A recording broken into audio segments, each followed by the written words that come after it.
Hey, good morning, everybody. House of Nerds family. This is Marquelon Sigler. What do I have today? Today is resident guest show, co-host, showrunner.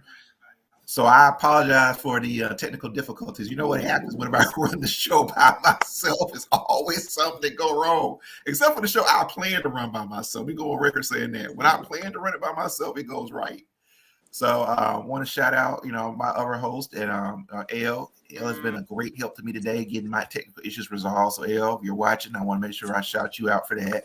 And Sergio, the founder of the House of Nerd, I want to give you a shout out as well, brother. I know if you guys follow him on Twitter, he's been asking for prayers. Result the recent birth of his new child. So keep Sergio in your prayers. We will lift him up. With that being said, so Sergio, Elle, and I have a schedule for these shows. Elle and I usually alternate on hosting the shows we're going to do, and then Sergio is usually here all the time. So Sergio hadn't been here because his wife had been doing that false labor, and she actually had the baby, and he's not here because now they have the baby.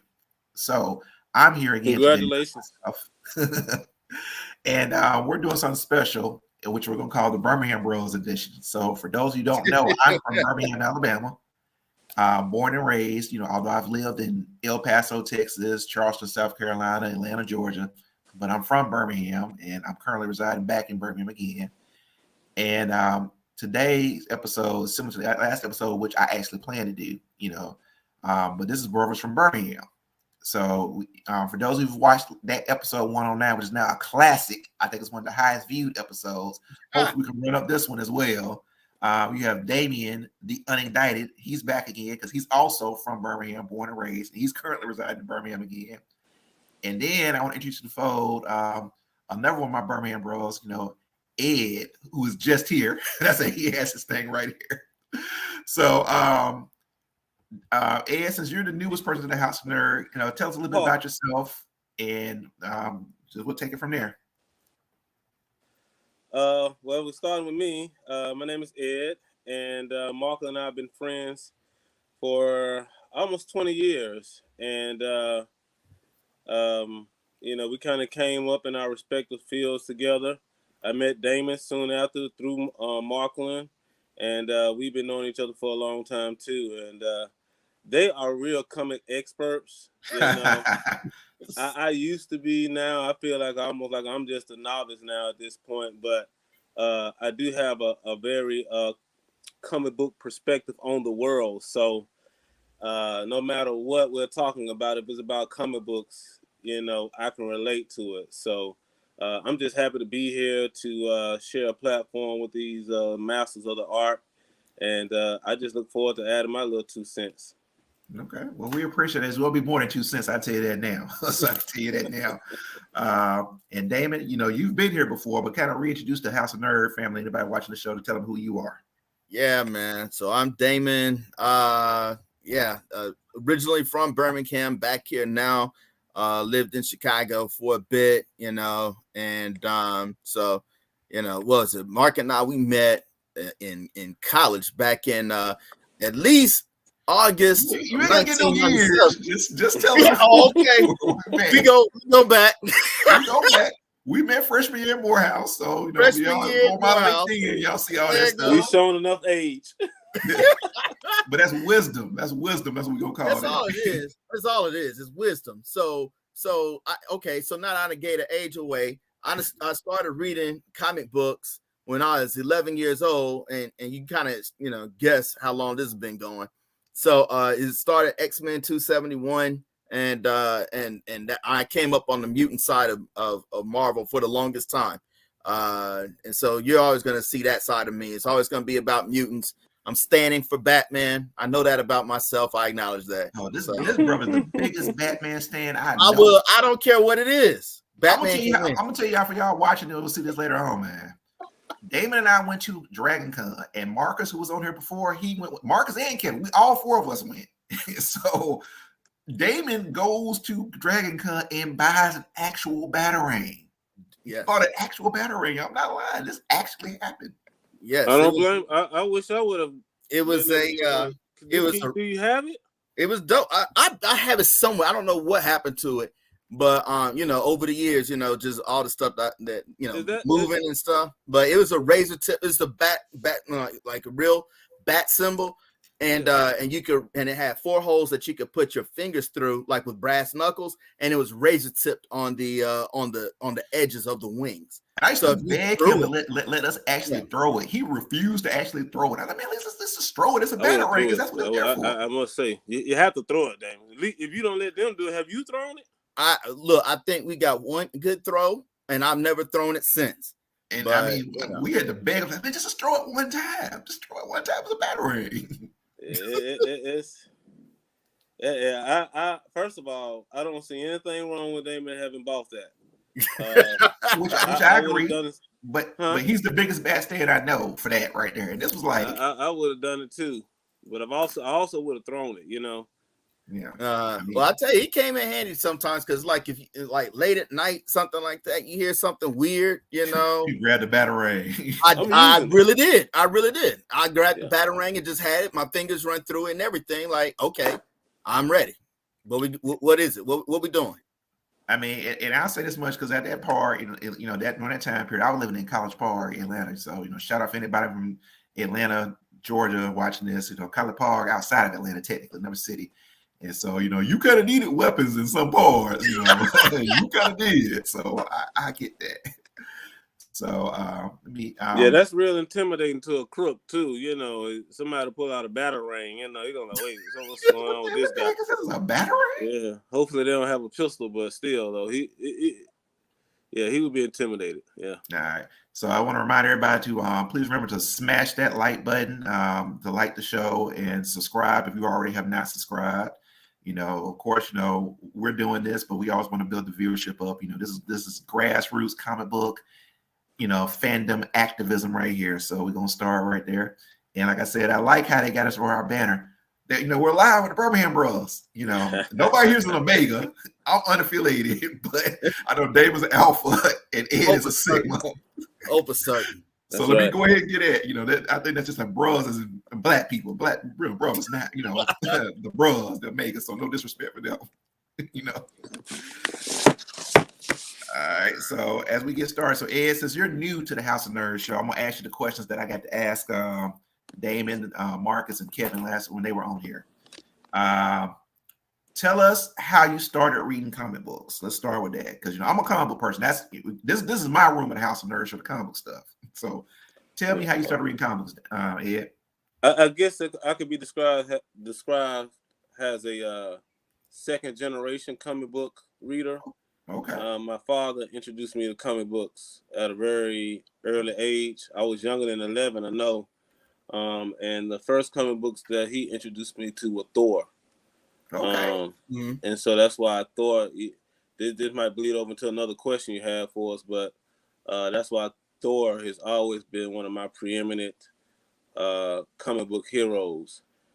Even when I started reading actual Greek mythology and Norse mythology, it even further fueled my interest for the comic books, and vice versa. The comic books ended up fueling my interest for the mythology. So that's how I got into it for sure, starting out with Thor. I didn't get with the X-Men too tough until like the early 90s. But of course, during that time period, there was some brilliant writing, some brilliant story arcs that were taking place. And it just continued on all the way until recently. You know, when I got into politics, I just didn't have time to do some of those things anymore. And my favorite comic book store closed down, and I just don't have the access to it that I used to have. But we'll get into that part later. I don't want to take up too much time. Was it Lion and Unicorn? I used to like Lion and Unicorn, but no, it's Kingdom Comics. Oh yeah. Kingdom Comics, okay. Which I will say this much, you know, Kingdom Comics, you can actually still buy comics from them, but you have to go online to place your order, and I think they ship it. I think they ship it to you. So I used to like one of the owners. He was a cool guy, you know. Yeah, I know. Stan and Jason used to work there, you know. Develop a good relationship, and of course, I bumped into Marquelon sometime in there, you know. Man, I remember that time I bumped into you there. I think you had just had Trey, because Trey was a little baby then. He was holding. Trey was like still an arm baby. Yeah, I was going to the comic book shop with my baby with me, you know. He was. They had me in there with his baby. He carried his baby in the comic store. And I see him in there. I remember one of my proudest moments was when I took my son to the comic book store. You know, I was determined. I'm like, look, nobody's gonna take my son to the comic book store before me. You know, so I made sure I got him his comic books and stuff. Let him pick. And that's what I love. I mean, this theme of father, because Ed, I didn't realize you got into comics because of your father. Because my father is the reason why I started reading. He used to read comic books, and I discovered his New Mutants comic book he bought, and then I remember he got me reading X-Men because he bought me X-Men, Uncanny X-Men 227 to Fall of the Mutants, and I was like, what does uncanny mean? He said, it just means it's different, and that was it. I didn't know what uncanny meant for a long time. I just looked at that as the difference between these X-Men and those X-Men. Because these X-Men, because they had the one type of X-Men, then they had the uncanny X-Men, and then they had all of these splinter groups, of X-Men, and but I didn't know has a definition. You know what I mean? For a long time, yeah. I mean that was the first question I asked. So let me kind of go back. So you said your first comic book was Store? Is that what you remember? Do you remember issue number? Comic books. Do you remember what issue it was, or? No, I don't remember what issue it was. I have no idea. I probably still have it. You remember what the story was about? I don't remember. You remember what the story was about in that issue? No. You just remember the story. That's it. I just know that was my only comic book for a long time. Thor, a little Spider-Man, Fantastic Four mixed in there. Of course, Superman, a couple of episodes mixed in there. Editions were mixed in there. But by and large, Thor was my favorite character. I mean, when I got onto X-Men, though, they kind of took over. Yeah, as most people did. I mean, X-Men was for that book because Marcus and Kevin were on here last time I did on episode 1 and 9. They're a little bit older than us, about 5 to 10 years older than us, but we're pretty much in the same range. And I think during our time period, X-Men was that preeminent book that most people picked up if they were doing any kind of comic book stuff. It was going to be that book right there. Do you remember that episode or that edition where Wolverine's on the comic book? I mean, on the cover, he has his two-tone brown outfit on, but he doesn't have his mask on. And he has his claws up and he's telling you, like, come here like that. You know what I'm talking about? I remember. Oh, was that? I think that was Wolverine itself, the miniseries. No, that was Wolverine miniseries. I think it was. Was it? Okay. Yeah. Yeah, I remember that episode coming out, that edition coming out. Like, yeah, I mean that personally is my favorite Wolverine uniform because when I first started reading X-Men, that's what he was wearing. Yeah, and then everybody's like, oh, the blue and yellow and stuff like that, or black and yellow. I'm like, I went back and saw that in classic X-Men later on, but that two-tone brown outfit, that was the Wolverine uniform for me. That's what I knew him for. Yeah, and I don't know if I told my age even more so when I said Food World, but if you're from Birmingham, Food World. That's why you get mine. Turtles, Food World. Before I found out about a thing called a comic book store, it was just whatever was on the rack. Yeah, I remember. I mean, for anybody, I guess we need to make sure the Birmingham people actually see this video. I mean, back in the day, man, my granddad used to take me to Fairfield, where your area is, and I used to go to Walmart, Big B, and Food World. I used to go to each one of them and buy comic books from each store. That's what I used to do every Friday. My granddad would take me out there and do that. Well, he was shopping, but that's what he would take me with him, and that's what I would do. Right there together, Walmart, Food World, Big B. Yep, and each one of them sold comic books. Each one of them had different books at different times. Yeah. I was a glorious age, I thought. Yeah. So yeah, we know who Store is your favorite comic character. But what about writer and artist? You mentioned writer briefly. So if you had to pick any writer as your favorite, who would you say it is? Hickman. You a Hickman fan? Okay. I did not expect that. Okay. I'm gonna tell you, Hickman and whoever did the Kingdom with DC. That was Mark Waid. Yeah. So Waid and Hickman. And and, Mark Wade is actually from Alabama. He is actually from Alabama. Did not know that.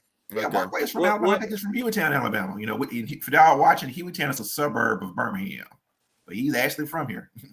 That's next to Fairfield, right next to Fairfield.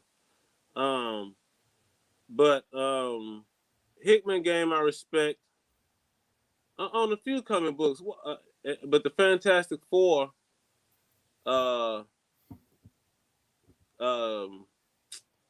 with Franklin Richards and Galactus, all of that with Nate. What is it? What's Mr. Fantastic Daddy name? Nathaniel Richards. Yeah, Nathaniel Richards. Yep. Yeah, that's what solidified his respect, my respect for him. I saw some other Ed, books before. I do believe you now because I remember you were reading Secret Warriors, and Hickman and Bendis were co-writing Secret. That was the first thing I ever saw Hickman write for Marvel. Hickman had been writing for him, but that's the first time I ever saw him on Secret Wars. And I remember you were reading that. Yeah, and I was about to say, why you didn't think I like Hickman? Huh?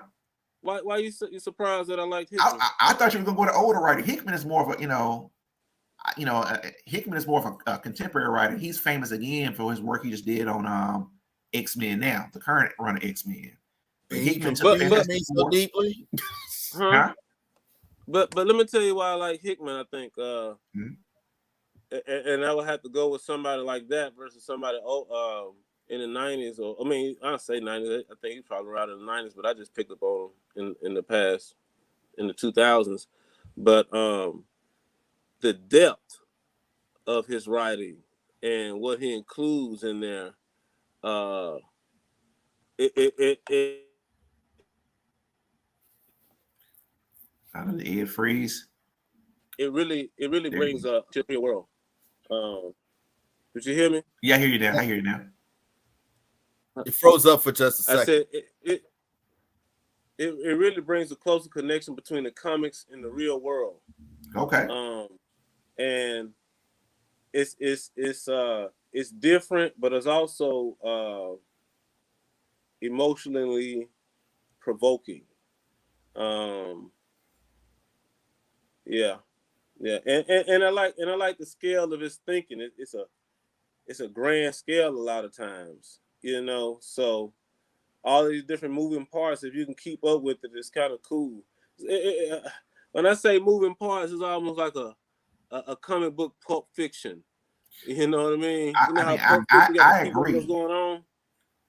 I mean, I 100% agree because Hickman, to me, everybody loves his Avengers and his Secret Wars, and he's famous now for X-Men. But Fantastic Four is when I really like this dude is brilliant. When he had the whole thing when he killed the Human Storm and did the Future Foundation with Peter Parker joined. I mean, all of that. Even the one-off stories that were funny. I think the best story, I don't know if you read it, Ed, was the story about how Ben Graham during his run could turn back human. The thing he could turn human for 1 week. And they did the story that went into the future, show how Ben Graham turned human for 1 week, basically delayed his aging.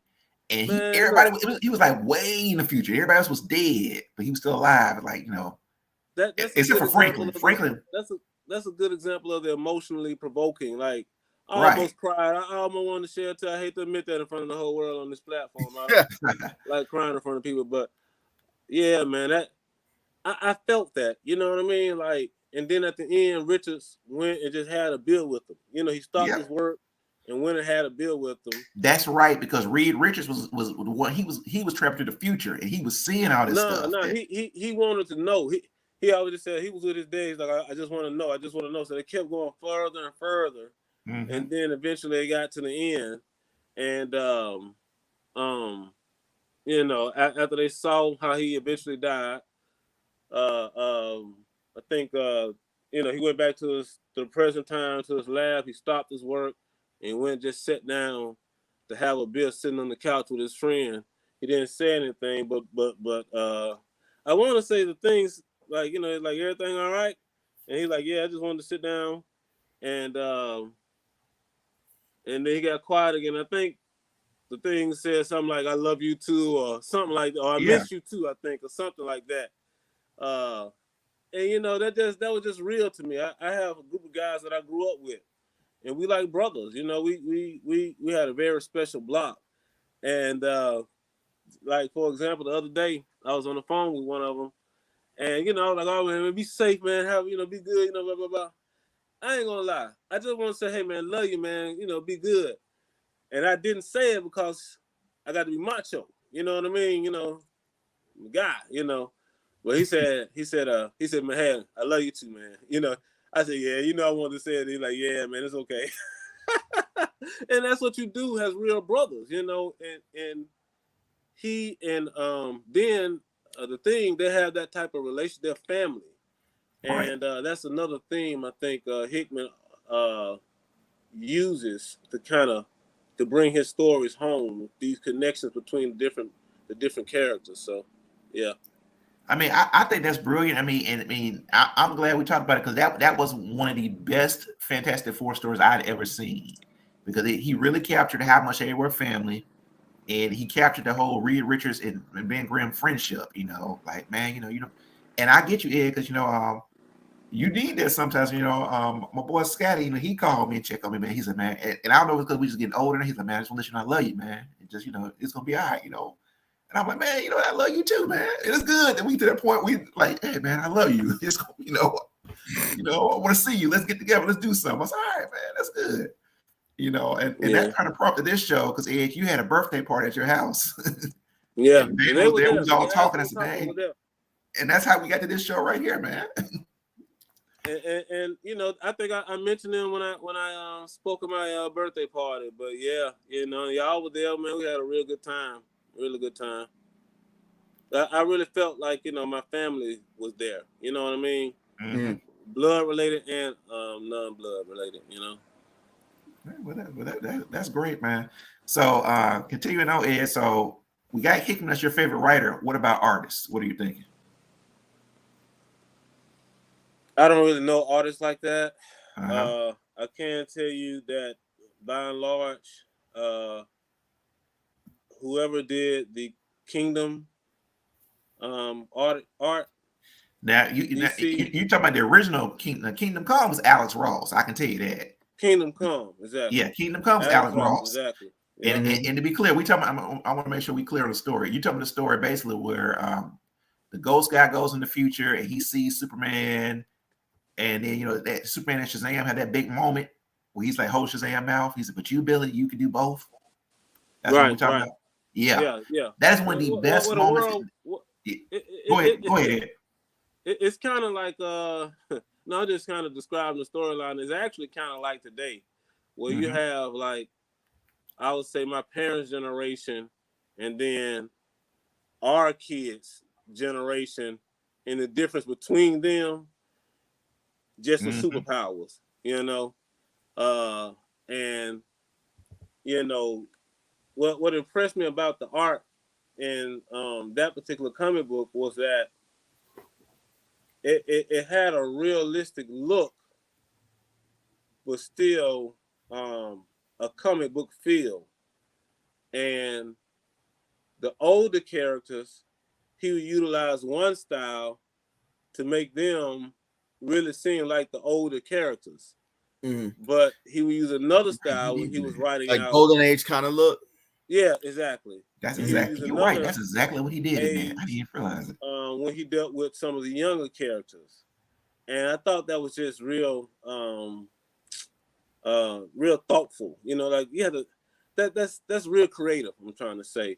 That's why I respect artists of different genres, because it's the little things that they do and they tweak that have the biggest impact on people. And a lot of times it just take the individual fans to just sit down and really peep it. Like that particular comic book series, I've read multiple times. And I just, you know, I have to, and every time I'm figuring out what it is I like about it. And the people, the artists who did Secret Wars, that was some very impressive work. Yeah, that was you talking about the Secret Wars that Hickman wrote, right? That's the one you talking about? Mm-hmm. Yeah. And then that's the later ones, right? With the battle world, that led into Battle World and all that. Okay. Yep, that's what you talking about. artwork in Irredeemable. You know what? You gotta take because Irredeemable is Mark Waid. You know that, right? Didn't know that. Yeah. So if you like that explains why you like it because Irredeemable is also Mark Waid. And I think you put me onto that comic book, by the way. Okay. But I'm trying to think. So wait, the artist on Secret Wars is 𝐬𝐸𝐸 Rebick, who also did Thor, and that's when I first saw him on doing Thor. But that was the artist on Secret Wars. Who did Age of Apocalypse? I love that. That was a good one, Damon. Okay. That one the gonna take a minute. For Age of Apocalypse, you know what I'm talking about? I know what you're talking about, and I can't remember who you did talking about that. the story arc where Legion went back in time to kill Magneto and accidentally killed Professor X. It created this whole other dimension where Apocalypse took over and Magneto was leading the X-Men. Yeah. That's where you got Holocaust from, you know. Yeah. Holocaust is a bad dude. I like that artwork in that comic book. I'm just trying to think of some that stand out, you know, more so than others. I'm trying to see who the artist is on that. I could think of a couple of other comic book series, man. I just made me think about it for a minute, but Age of Apocalypse had a lot of people on it.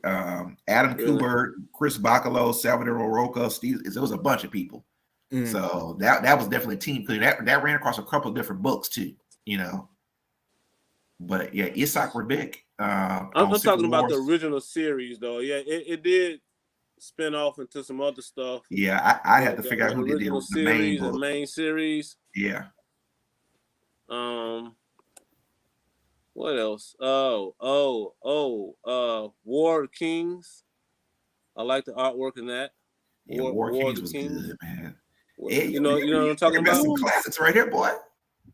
Yeah, that was. So for those you know, War of Kings was basically a spinoff of X-Men. So that's how I started with, you know, Vulcan, the third Summers brother, takes over the Shi'ar Empire, and then he gets into I'm trying to look up my man from because the name won't come to me. One of my artists from X-Men, from Astonishing X-Men. I'm about to try to get his name. I can tell you that's David, because he did Planetary too. Yeah, exactly. So man, I'm slipping. I didn't mean to cut you off, Mark. I thought Damon didn't know. I was about to feel good. I finally put Damon on to something. No, you did. I mean, no, I didn't know. You know, War of the Kings. You haven't heard of that one? I have not looked at that. I have not. War of the Kings. Oh, yeah, you're gonna like it. Look it up. Yeah. War of the Kings was good, man, because that was a spinoff of the rise and fall of the Shi'ar Empire. I remember that, where, you know, basically the third Summer Brothers is alive. He's Vulcan, and he like take over the Shi'ar Empire, and he really just crazy at this point. Okay, and he like starts out messing with the Kree Empire, and the Kree at that point run up, Vulcan. It's Vulcan. Okay.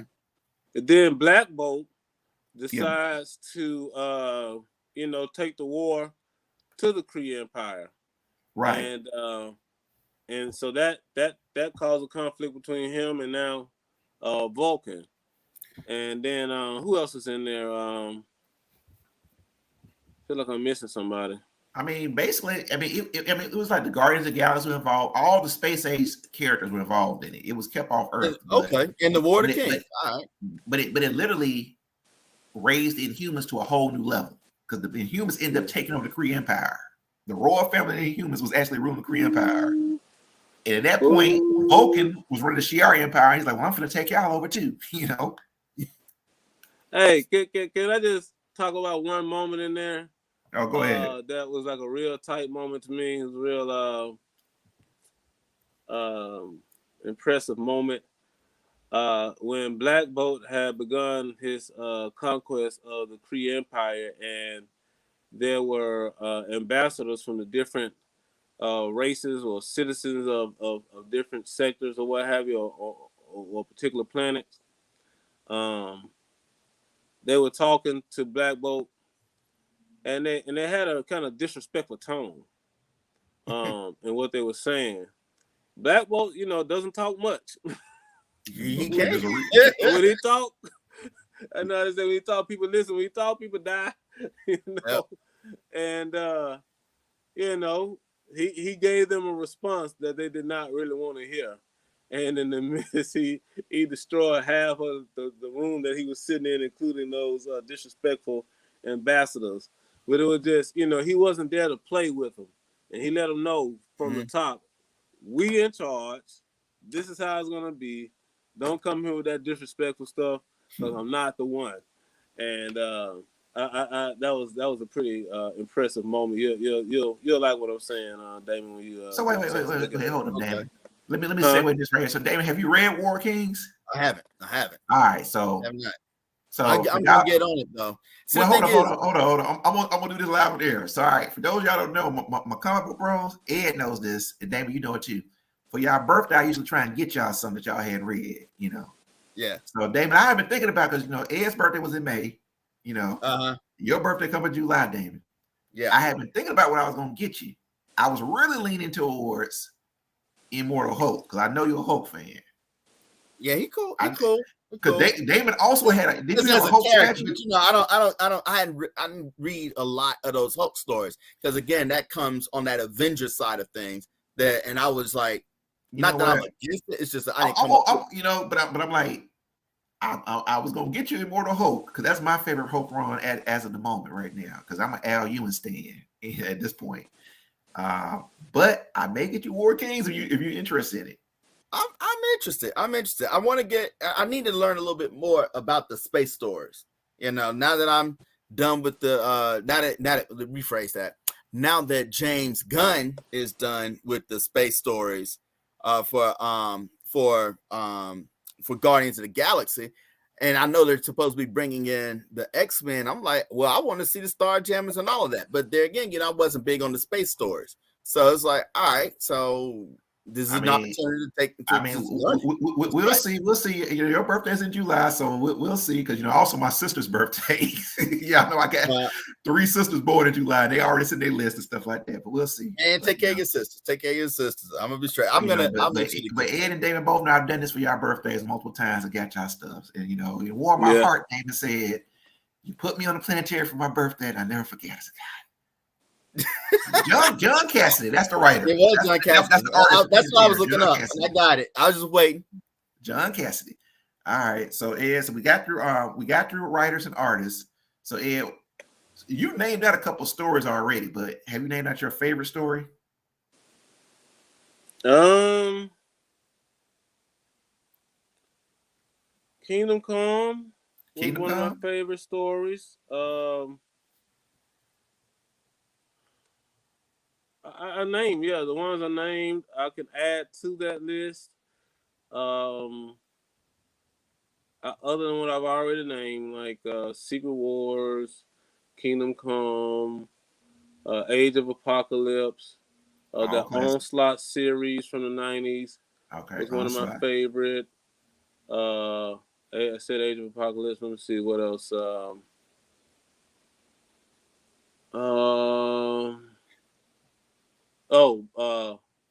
Black Panther versus Doom. Okay.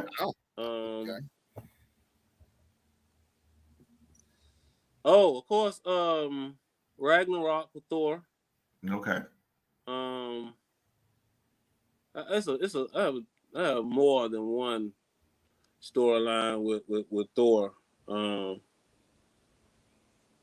But I'll be all day talking about Thor. But I have a few with Thor. But I love that. I love that, man. I love that, especially when people, because you got to realize everybody who's seen this maybe their first show, and I know a lot of people who watch the show do independent comics, which is weird to me. I mean, it's not weird they do independent comics, but it's like on episodes when I'm on, I know we talk more mainstream comics because that's how I came in. And I do read a lot of indie books at this point, but mainstream was where my root was at. So it's always good to hear people talk about mainstream books in their favorite story arcs because I always tell people, I say, man, today is the best time to be a comic book fan because with YouTube and collections and digital stuff, you can pretty much catch on anything. Y'all are in the same area I'm in where you had to basically go to comic stores and find stuff or find somebody older than you who knew about stuff to tell it to you. Now you just go on the internet and figure it out yourself. You just reminded me too, though, man. I was thinking more of the mainstream comic books, but I forgot. Like I mentioned, Irredeemable. That was one of my favorite series. Yep. There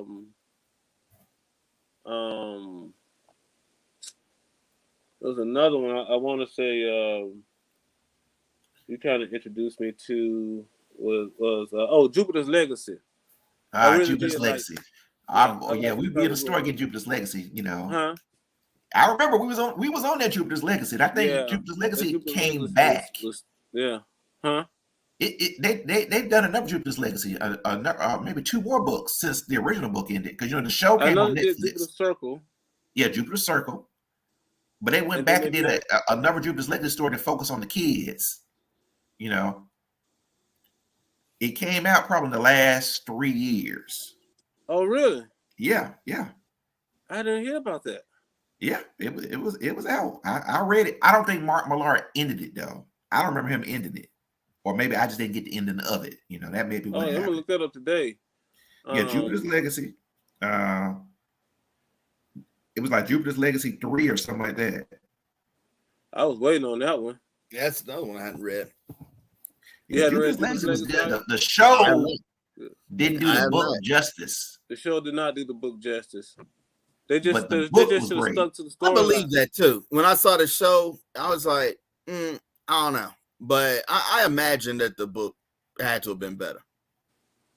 Yeah, they were trying to do too much with, listen, as an unapologetically black man, I don't mind seeing a little diversity. But at the same time, if sometimes things not broke, don't fix them.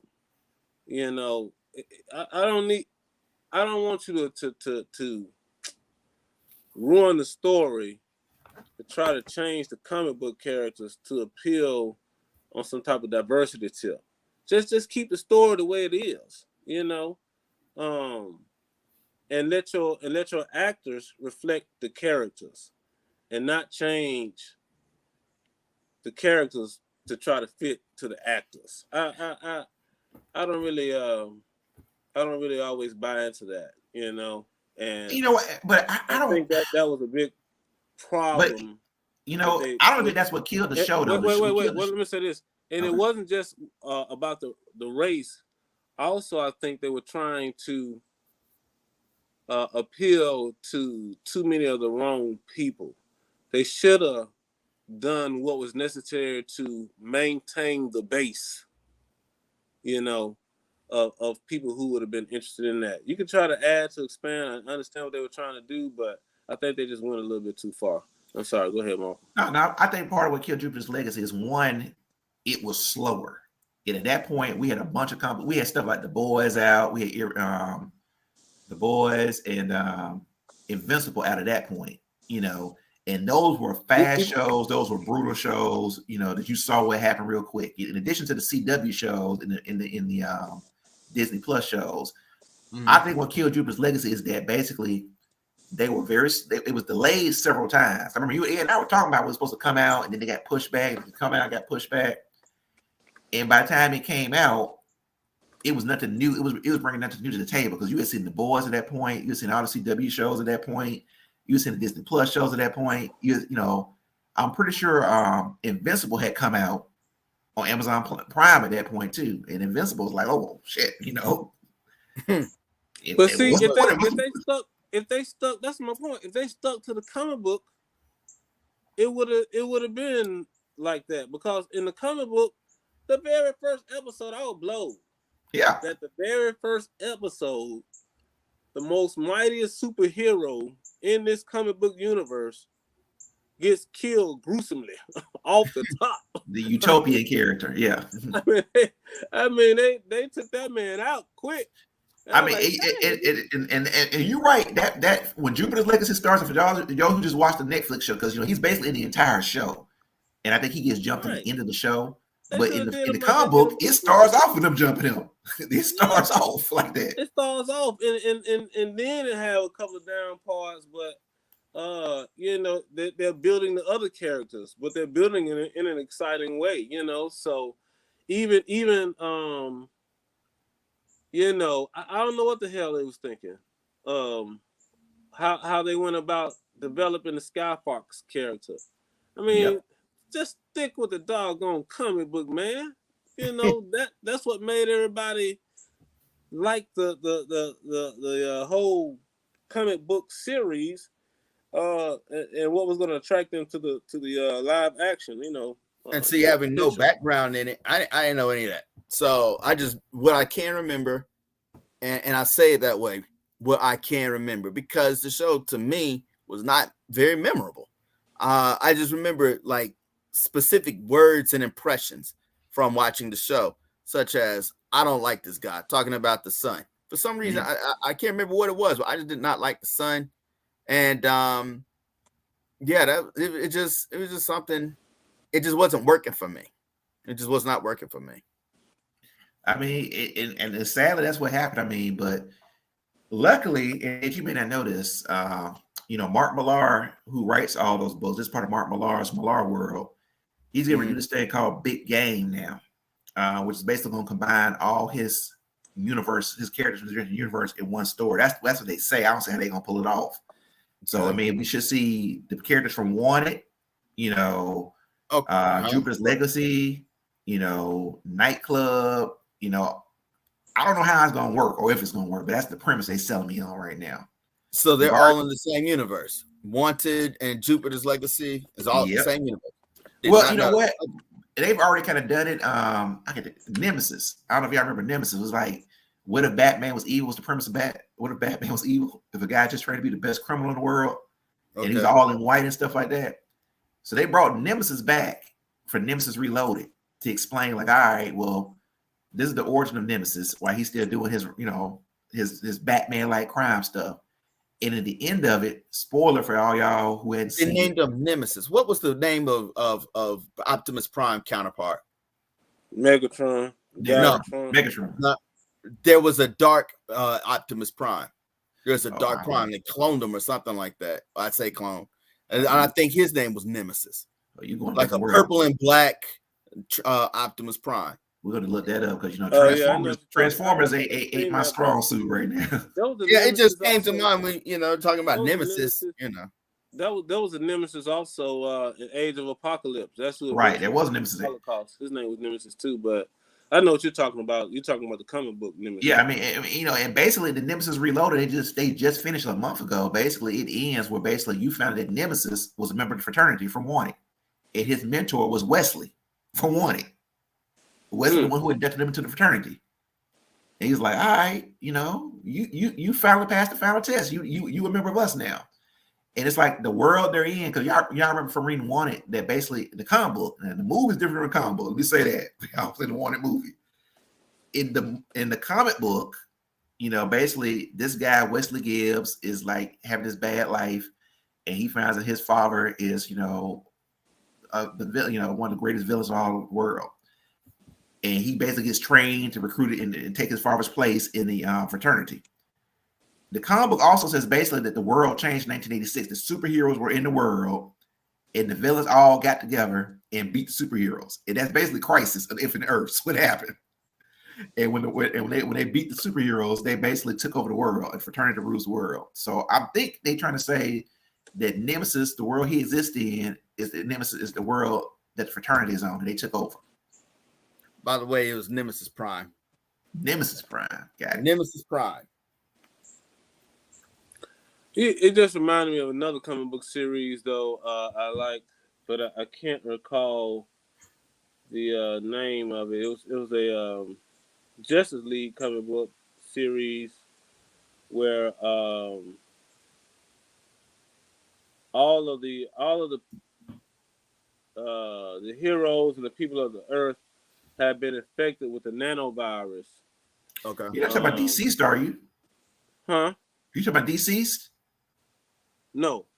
They were you know, all under control of Lex Luthor. Okay. And you know, the heroes that had to fight back and save the other heroes from the impact of the virus. And it pulled together a lot of DC comic book characters and villains all into one series. But it was an attack on the Justice League. It was like a real hard attack on the Justice League, and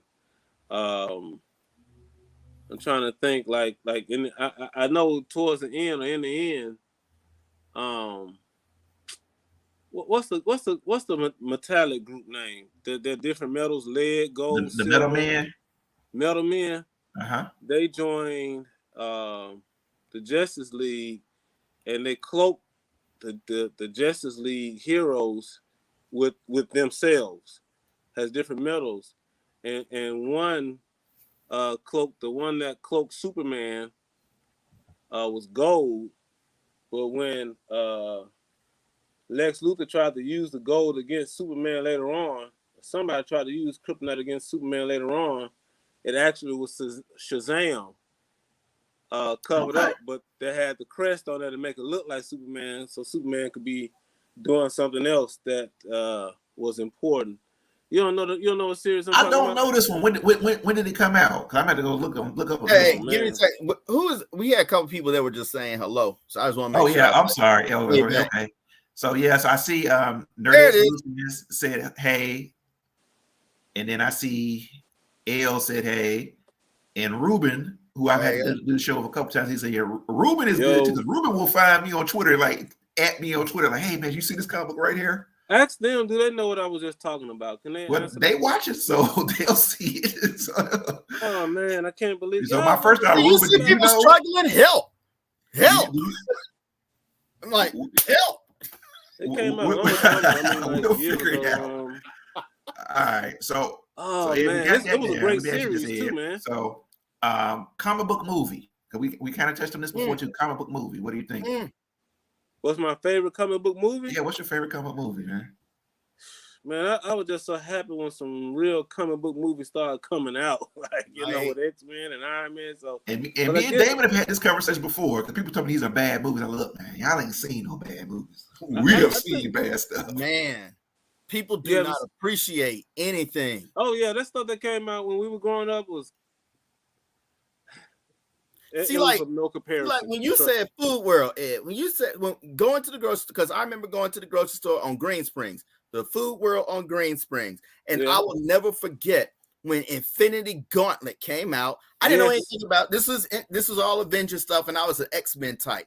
But I remember seeing that at the Food World up on the stands, and there was no point in my mind that I ever thought that I would see this on a screen anywhere. Yeah, you know what I mean.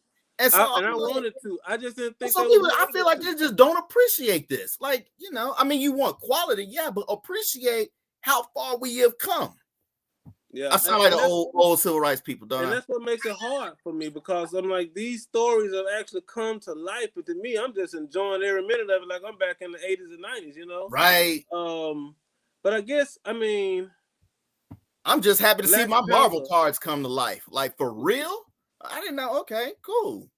Black Panther is one of my favorites, of course. But I mean, Iron Man 1, Iron Man 2, the X-Men 1, X-Men 2. Now they hurt my heart. They hurt my heart though, because they were promising me something. When you saw that Firebird fly underwater, I'm like, oh, we about to get the Dark Phoenix saga, and then they gave us, something. And that's why I said one and two. The Dark Phoenix saga, you're right. But I'm like, I mean, at least somebody thought about it. But I got so excited, like, please God, let me get the Dark Phoenix saga. But they gave us a Phoenix story, and then they did a second attempt, and I think that I can appreciate the second attempt. As long as I just keep in mind, this is not the Dark Phoenix saga.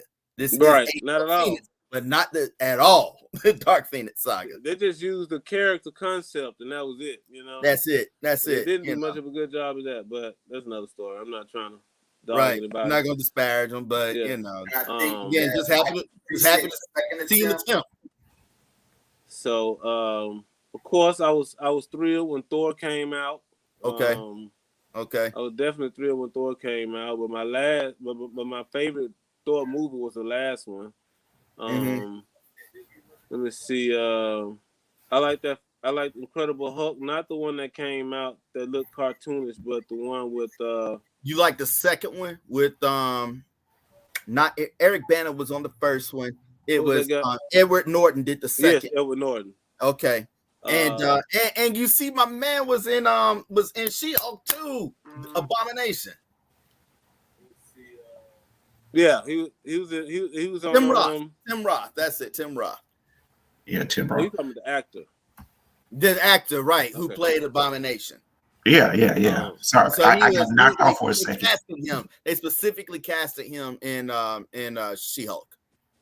I don't know if you heard everything I said though, Mark. But I started out with Black Panther, of course, the X-Men 1 and 2, Iron Man 1 and 2, Avengers: Infinity War, the first Avengers movie. I mean, it's kind of hard to say because they've all been build-ups. I mean, several of them have been build-ups to greater movies. Quite right. And they introduced characters that end up having a spin-off, and I like them all. So it's really kind of hard to say, but I will say this conclusively, that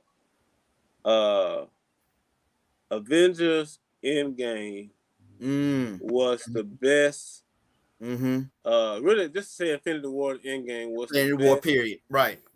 Inclusion of all of these different characters. They made those two films feel like a real comic book series. Right. The way they would introduce and highlight all of these different characters into one grand movie with one grand ending. Yes. You know, and I could say one of the most touching moments in movie history, comic book movie history in modern times, I would say, was the death of Iron Man at the end of Avengers Endgame. Like, as much as I didn't want to see Tony Stark die, he died the right way. It was just I hate to say anything. I'm the type of person I hate to say anything is perfect on this earth or in this life. But that was about as close to a perfect ending that I've seen in these comic book movies. And you know, my friend Bush, we I don't know, did you see that in the movies of Bush and I, Mark? I saw, we went to go see Logan in the movies, you, me, and Bush. Logan had a good ending. And then we, I think the last movie you and me and Bush watched together, we watched Black Widow, who was at your house. I remember that. Well, we saw Avengers Endgame together, and he did not appreciate the ending. And boy, we got into an argument about that. I'm like, man, you and Bush got to argue in the movie theater. A dude that was in the movie theater that didn't even know us was like, he was on my side. He says, "How could you not like it?" We just talking. We friends. Slow down, man. But you know, but I think in his defense, I'll say this just in case he sees it later on, that he hadn't seen Avengers Infinity War first. Oh, well, that just throws it off right there. Yeah, so you know. Yeah, that was silly. He shouldn't even watch the movie until. I blame you, Ed. You shouldn't have went with him if he hadn't seen it. I didn't realize that at the time. I just assumed, you know. Yeah. But so you gotta watch. When you bring people with you to the movies, you gotta watch movies the right way. I had a Mark. You might remember this. I had a girlfriend. This was back when going with it. I knew it was a woman, but go ahead. So I had a girlfriend. She had not watched, and this was back when episode 3 was about to drop, right? Star Wars episode 3. So she was like, she hadn't seen any Star Wars. And I'm like, to be clear, episode 3 is Revenge of the Sith, right? Revenge of the Sith. You gotta put it in terms so people watching. Okay, There's different corners of nerds up here. So, okay, the context is Star Wars Episode 3, Revenge of the Sith was about to drop, okay? Right. So, my girlfriend at the time, she had not seen any Star Wars. And so, we always went to the movies together, whatever. But for that one, I'm like, you can't come. I was like, you really can't come. I'm just going to go, like, Man, I was thinking. I think me and you, Mark. I was Oh, talking. did we go sit down together? Wait a minute. We did. Okay, Well, hold on. Let me. So let me you was his date instead of his lady. No, okay. Now how that? Okay, now you made it. Unless it's birthday or a treat or hold something. on. Like, nigga, But follow me on this. Follow me on this. Follow me on this. Let's square this way. All right, that's my homeboy. That's my main thing. It was like, if it's somebody's birthday or they owe you some money, owe you some food, or owe you some drink or something like that, that's when you start to see that stuff. I can't talk to me and Mark been to the movies plenty of time. My wife knows about us. But so my girlfriend, she at every movie we go to, it'd be like a movie that's like a one shot. It's not a sequel or anything else. It's just a movie. Every time we go to a movie, the whole movie, she's asking me questions.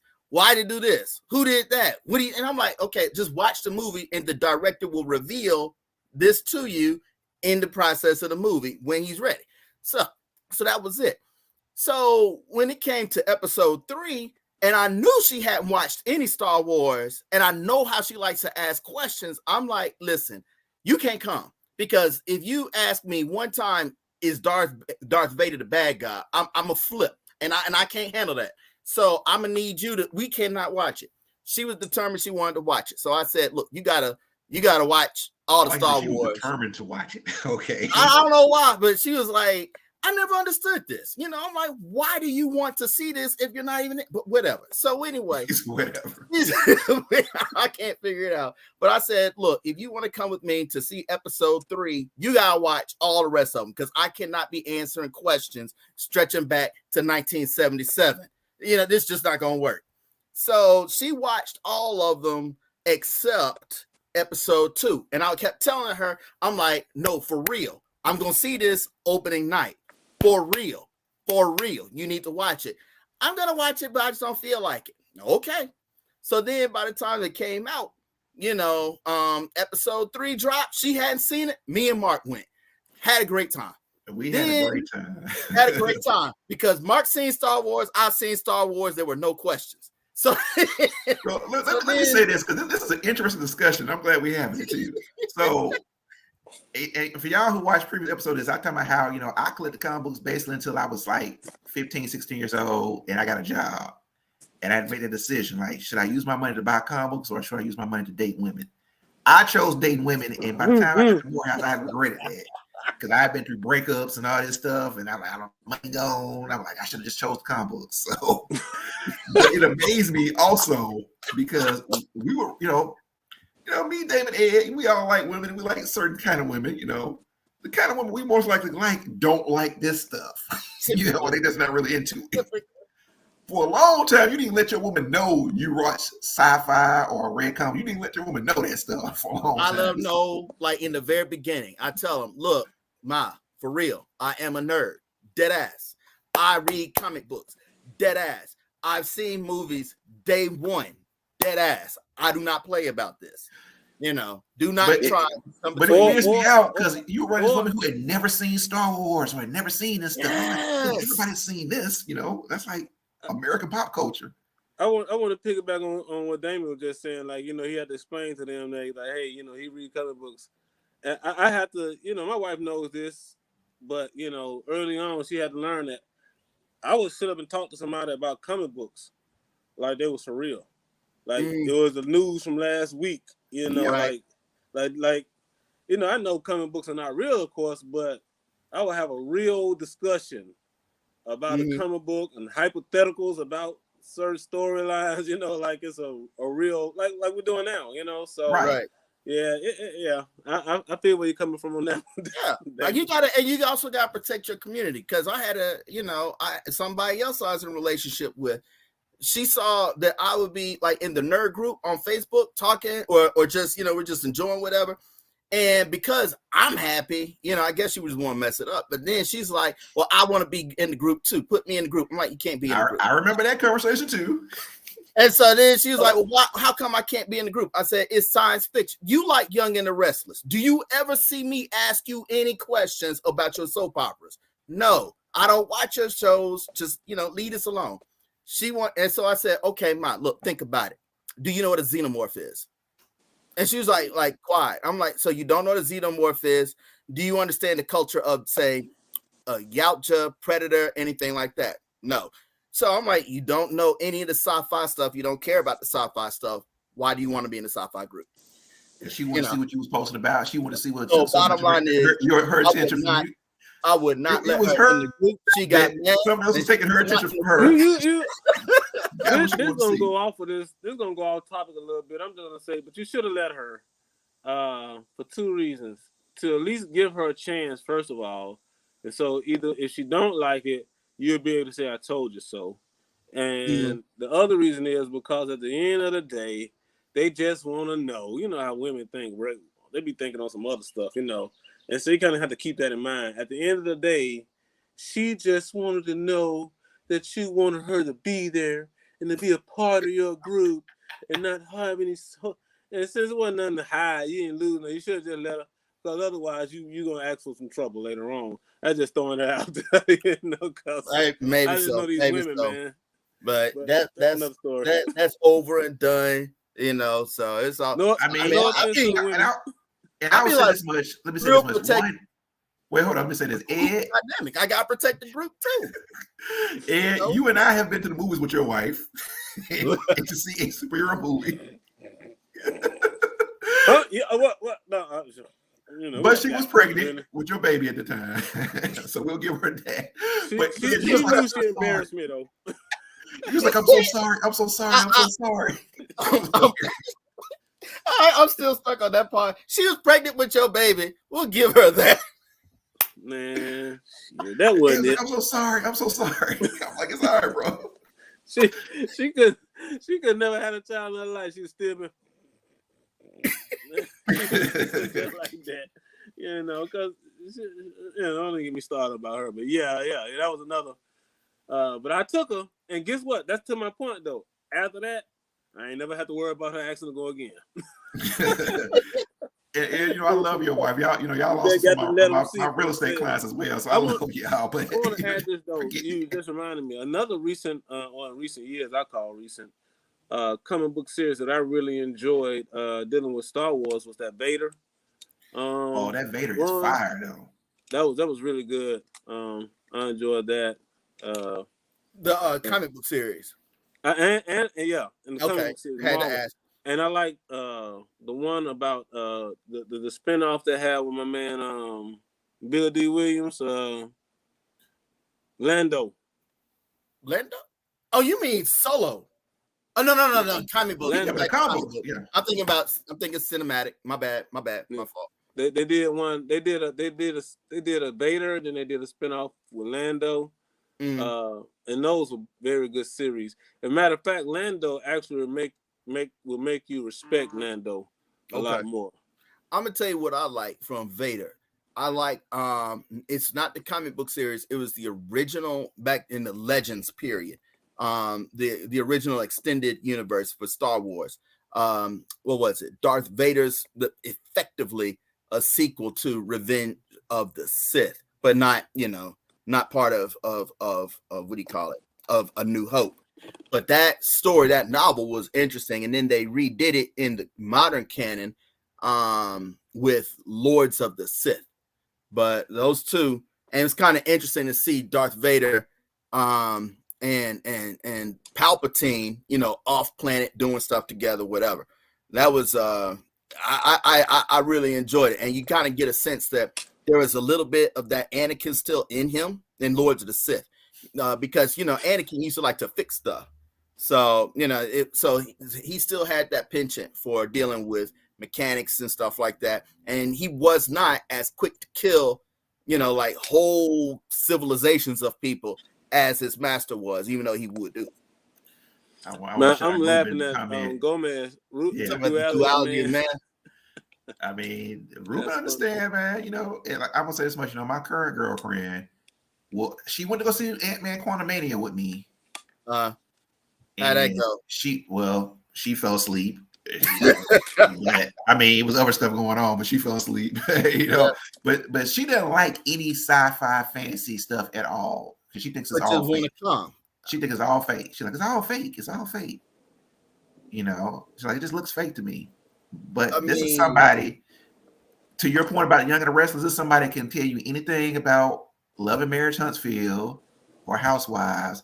She introduced me to a whole different spectrum. You know, is reaction shows for stuff. You know, I watch reactions for like shows and stuff like that. It's a whole different side of people reacting to Love and Marriage Huntsville. She'll watch the reaction, they watch the episode, and watch more commentary on the episode on YouTube. It's like a whole different channels and stuff.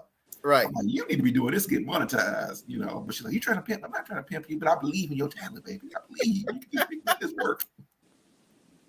Did she say you trying to pimp or what? Yeah, she'll show. And you were telling her to monetize this thing that she likes to do. You know, I'm like, exactly. Yeah, like you were saying that you trying to get the money. Oh no, I thought I was going back to her saying you trying to pimp her for telling her. She said, "Good gosh." Exactly. This is what I deal with. Conversation off camera. Oh my God. It's conversation off camera. but like to Ruben's point, but Duella demands like, you know, we put up, you know, what we put up. You know how you should have pitched it to her? What? You should have told her it would make her a side star. You know.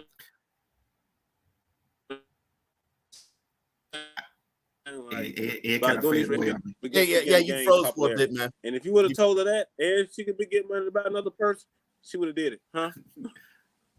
You faded out on us right there. Can you say it again? Froze on us. We didn't hear what you said. You said, I said you know what you should have told her, and then you froze.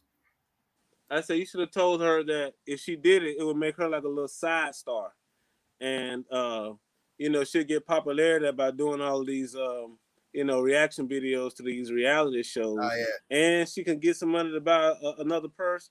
If you would have pitched it to her like that, she would have been more inclined to do it, I think. And I think she still will do it because, you know, another show I want to do, and I think Ed, I've talked to you about this before. I want to do trailer reactions. We just hadn't got around to doing it, you know. So I've been trying to get you on for a while, Ed. So I'm happy we finally made it happen today. You know, Damon and I've talked about this as well. So, all right, so we talked about all this stuff right now. So I'm gonna ask y'all a question. What movies have y'all seen recently that y'all recommend? I just saw. I made it a double feature on Thursday for myself. And Guardians of the Galaxy and the new Transformers. Okay, so, tell us about it, because give y'all some background. Damon went out with a friend of ours to have a drink, and then he left the movies. And then went to the movie. Tell me that part. Well, I'm working in. I mean, I look, man, I was out, we were hanging out, and then after we were done, I'm like, I was headed home because I wasn't planning on it. I was headed home, and I was like, you know what? I'm just gonna go to the movies, and went. I'm like, I'm just gonna see, you know, Guardians of the Galaxy. Right. So got to the movies. Guardians wasn't playing yet, but Transformers was like 4 minutes in, you know, according to the schedule and what time it was. So I'm like, bet, you know, I was gonna go ahead, go to it. And so when I went in, you know, we were still into our trailers and all of that. So then I watched that. It was watched Transformers, and then afterwards, when I was walking out, I was like, I wonder what time, you know, Guardians is supposed to play. So Guardians started at 10 o'clock and it was 10:04. And I'm like, all right, well. I'm already here. Shoot, I'm already here. Saving gas. So I went ahead and stayed and watched that one. And so, I asked you, the nerds, you know, we're all in this other group called the Nerds of Color group. Or just nerds. Just nerd. I asked you which one was better. You gave me some BS answer. So I did not give you a BS answer. I told you a real answer. What was the answer? Well, both of them are lawyers. Let me tell you before you answer. Both of these guys are lawyers, so they good at deflecting and answering stuff. Somebody deflected. We just tell them the truth. Listen. I qualify information. I tell the truth. You know, based on the evidence that's at hand. So anyway, so what I said was, I said that Transformers was it was more about action, and had some heart in it. Whereas Guardians of the Galaxy starts from the point of his heart, and all the action extends from that heart. That's what I said. So they didn't answer my question. So it's hard to compare them. Like which one was better? It's like it depends on what you're looking for, because one will have you in your feels, and one will make you want to jump up and do stuff. All right, let me ask you this, and I know you're gonna play around with it already. I'm gonna ask you this, so the people watching can be entertained. Oh. If you had to go back and watch one movie again, which one you watch? Look at that. He trying to do mental gymnastics right now to get out of this question. I'm not gonna get out. I'm trying to answer this question. Thank you. I'm trying to answer this question. And now that I've answered this question, go ahead, Ed. Myself. Go ahead, Ed. Guardian of the Galaxy. Thank you, Ed. Guardians of the Galaxy. Between those two movies, right? Between those two. Yeah. Now I'm gonna tell you, Transformers. It took place in 1994. I saw Transformers yesterday, so yeah, I'm well aware. So the music in and of itself had me. It had me. I mean, and I'm gonna go on record. Everything around. We're listening to Cream in the middle of Transformers. Now you can't throw that in there, Damon. Now, well, hold on. I'm gonna throw that in there because that's what they do. The whole reason I would go see Transformers, because I'm not the biggest Transformers live action movie fan. The whole reason I went was because they had people of color in the lead, Anthony Ramos, Dominic Fishback, who I've watched both of them on there. They're both native New Yorkers too. And then, that's why I went. But I was all about Brooklyn. It was a Brooklyn love story. I will say this much: Brooklyn. This is the best live action Transformers I have seen, especially with that ending. Ed, have you seen it yet? Yes. Yeah, I saw it yesterday in preparation for this. Okay, all right, good. Because I figured it might have come up. So if anybody who has not seen Transformers and watch this video, you're gonna have to skip this section because I'm gonna spoil it in 1, 2, 3, 4, 5, 6, 7, 8, 9, 10. We're gonna talk now. Yeah, 10 seconds. WEFs. All right, G.I. Joe. If they do that, if Hasbro does they tie that in like they did in the comic books, they're going in the right direction with that one.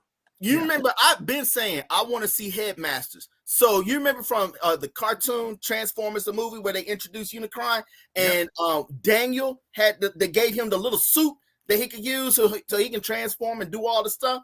So when they gave old boy the suit, right, the first thing I was thinking is, because he said, "I'm gonna need you to take the wheel," and gave him the suit. And I'm like, "Are we doing Headmasters?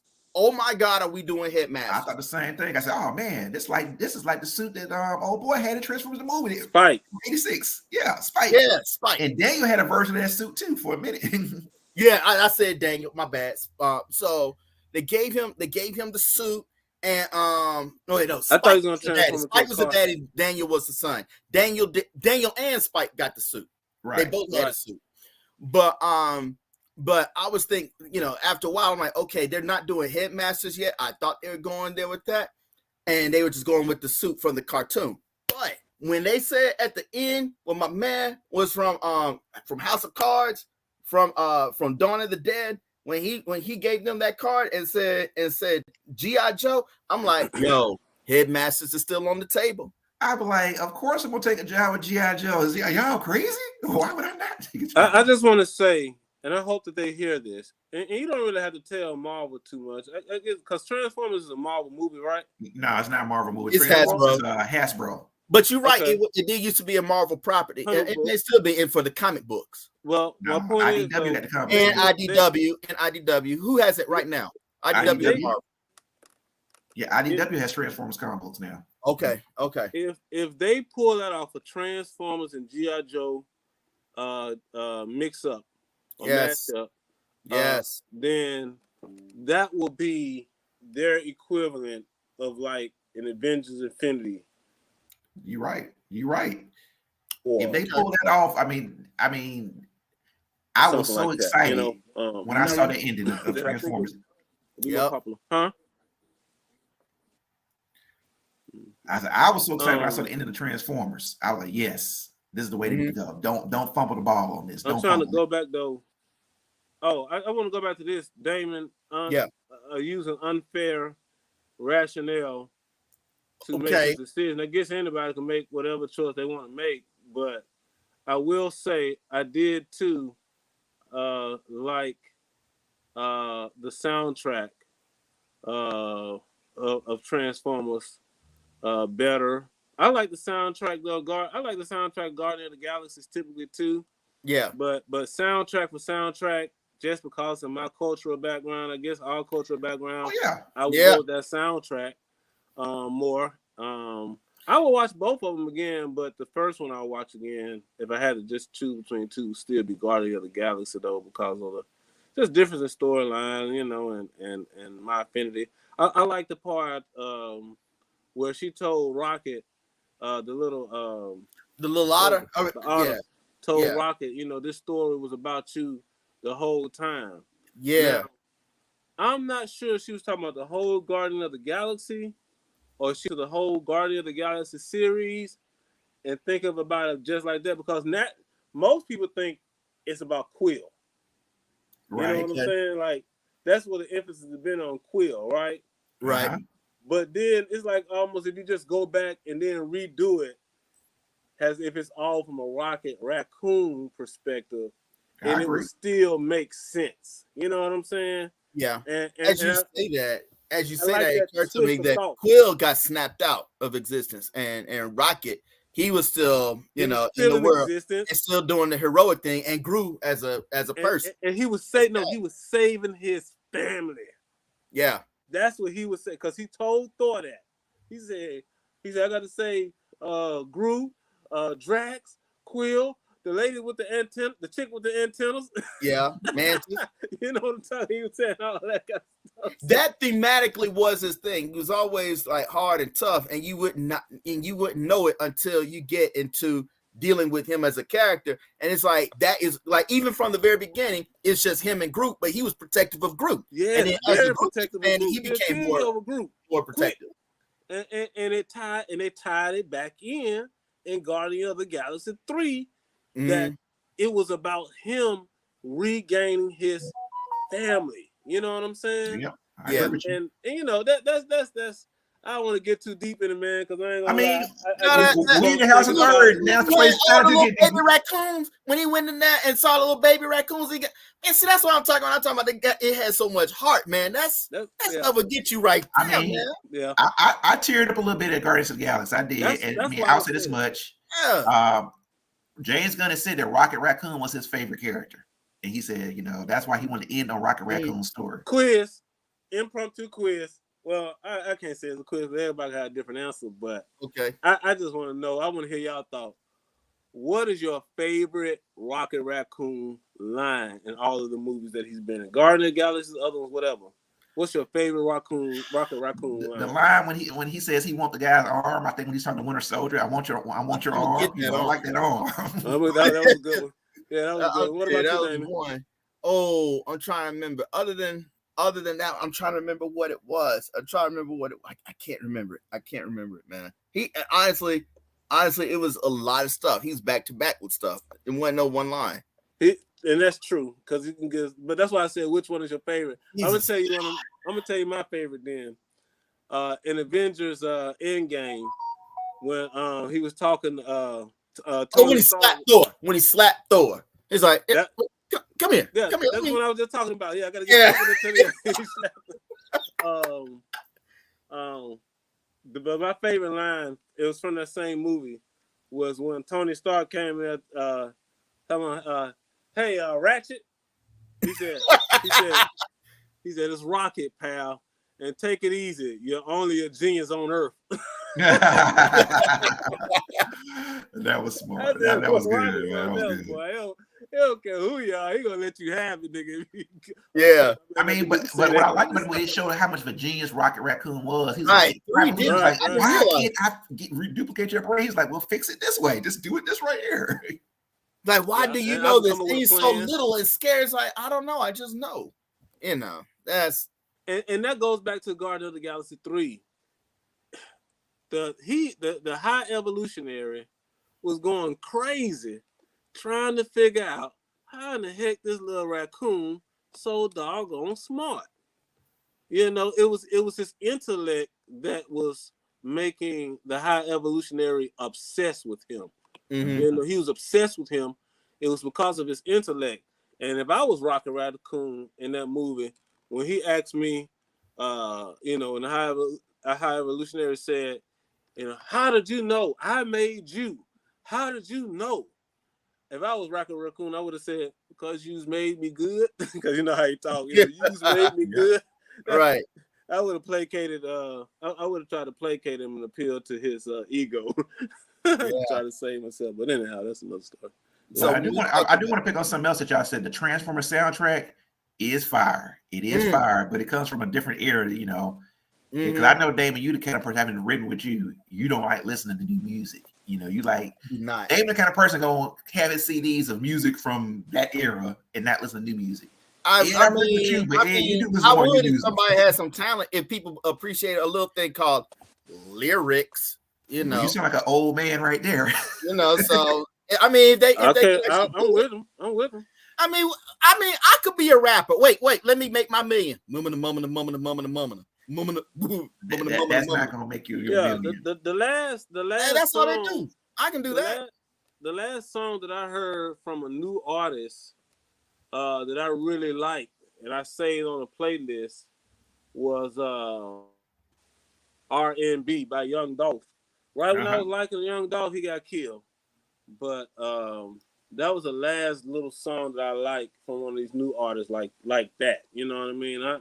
I'm with Damon on that. A lot of this music that they saying, either I don't understand it or it's just nonsense, or I just need some variety other than I'm killing you, I'm killing you, I'm killing you, I'm killing you. Which I agree with you the variety, because I'm looking to see what I got in my playlist. Everybody sound the same. You remember back in the day, everybody had their signature sound. Everybody had their signature. Yeah, but Damon, you tend to glorify back in the day, and I'm like, hold on. They had their What's wrong with that? Because I was saying, back in the day, the same thing they said about today's music. Sound like Razzcast. Razzcast didn't sound like Exhibit. Now it's all West Coast. None of them sounded like what? Method, Red. They didn't sound like Busta Rhymes. First of all, the Wu-Tang Clan wasn't excited itself. Now you can't tell who's from where. Yeah, I can feel you on that. And I tell you, I wasn't a big East Coast genre guy in the mid to late 90s when Wu-Tang came out and all that. I really wasn't into Wu-Tang like that. I did like Cream though, you know, like you know that they played in the movie. You know, I've always liked that. Cash rules everything around me. Cream, get the money. Dollar bill, y'all. Yeah. And then that beat drops. But I was always a Method Man fan out of that group. But to Mark's point, you know, you had the different sounds from different areas, because I was a real Southern hip hop guy, you know, and that's, you know, and that took over. You went to A&M, Damon. I went to Morehouse. I would talk to people at Morehouse from New York and California. They had no idea Master P existed, Outkast existed, Dungeon Fan. They had no idea they even existed, because when they came from my New York people, they was always on that, you know, Lord Guns, you know, Wu-Tang, you know, Onyx. If you was from Chicago, you was on the Common or Crucial Conflict, or, you know, or Twister. When West Coast, you know, West Side Connect, you know. Now, when I started at Morehouse, I was all about that West Coast, and then expanded to East Coast. The only thing I can really say about the South, with very few exceptions, is that the South is the thing that killed hip hop altogether. I can say that South killed it. They did it. You know, if you want to do top fives, I say, look, when you want to do a top five, you could do a top five for the East Coast, and then after you do a top five, you can do another one. You can delete that whole top five and do another one. Then you can do another one after that. West Coast, same thing. You can do multiple top fives for the West Coast.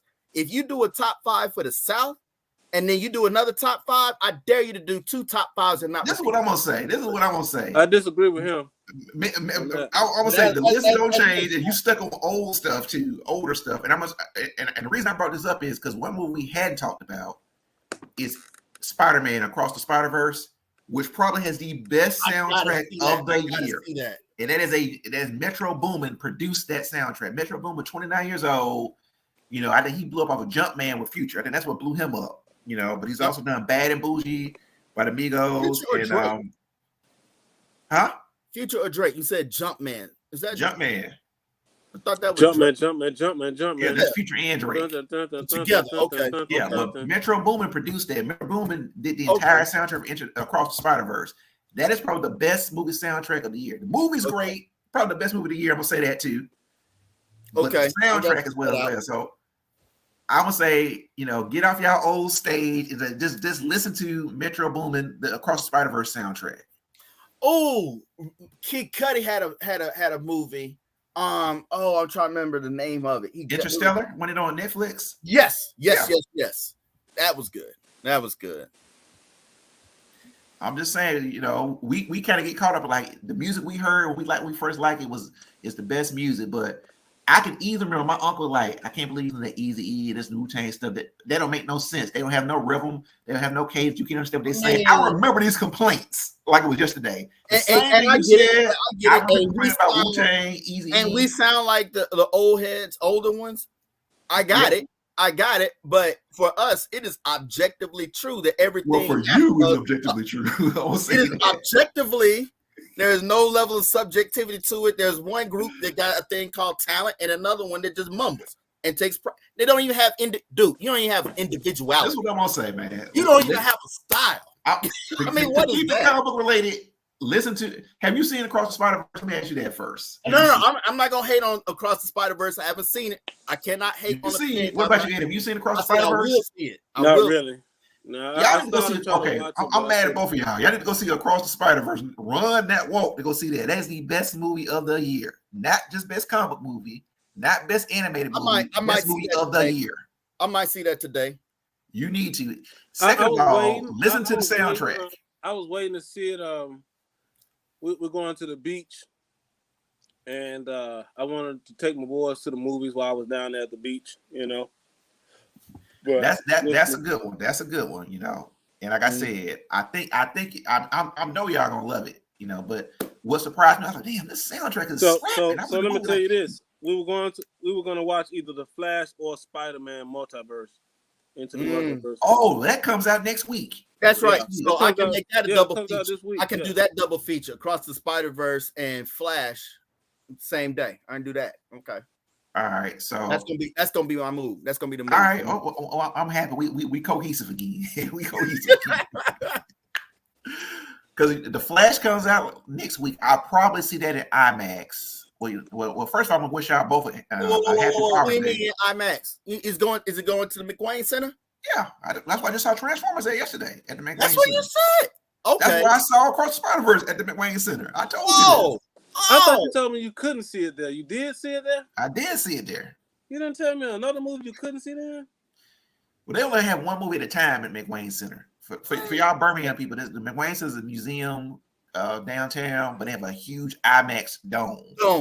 Not just dome. IMAX like regular it's a dome. Bigger screen at the theater. No, a dome. So they only have like one movie at a time. So this week okay. Wait, let me give you this description. Let me put it in context. So I went to see Dark Knight Returns at IMAX at the McWayne Center.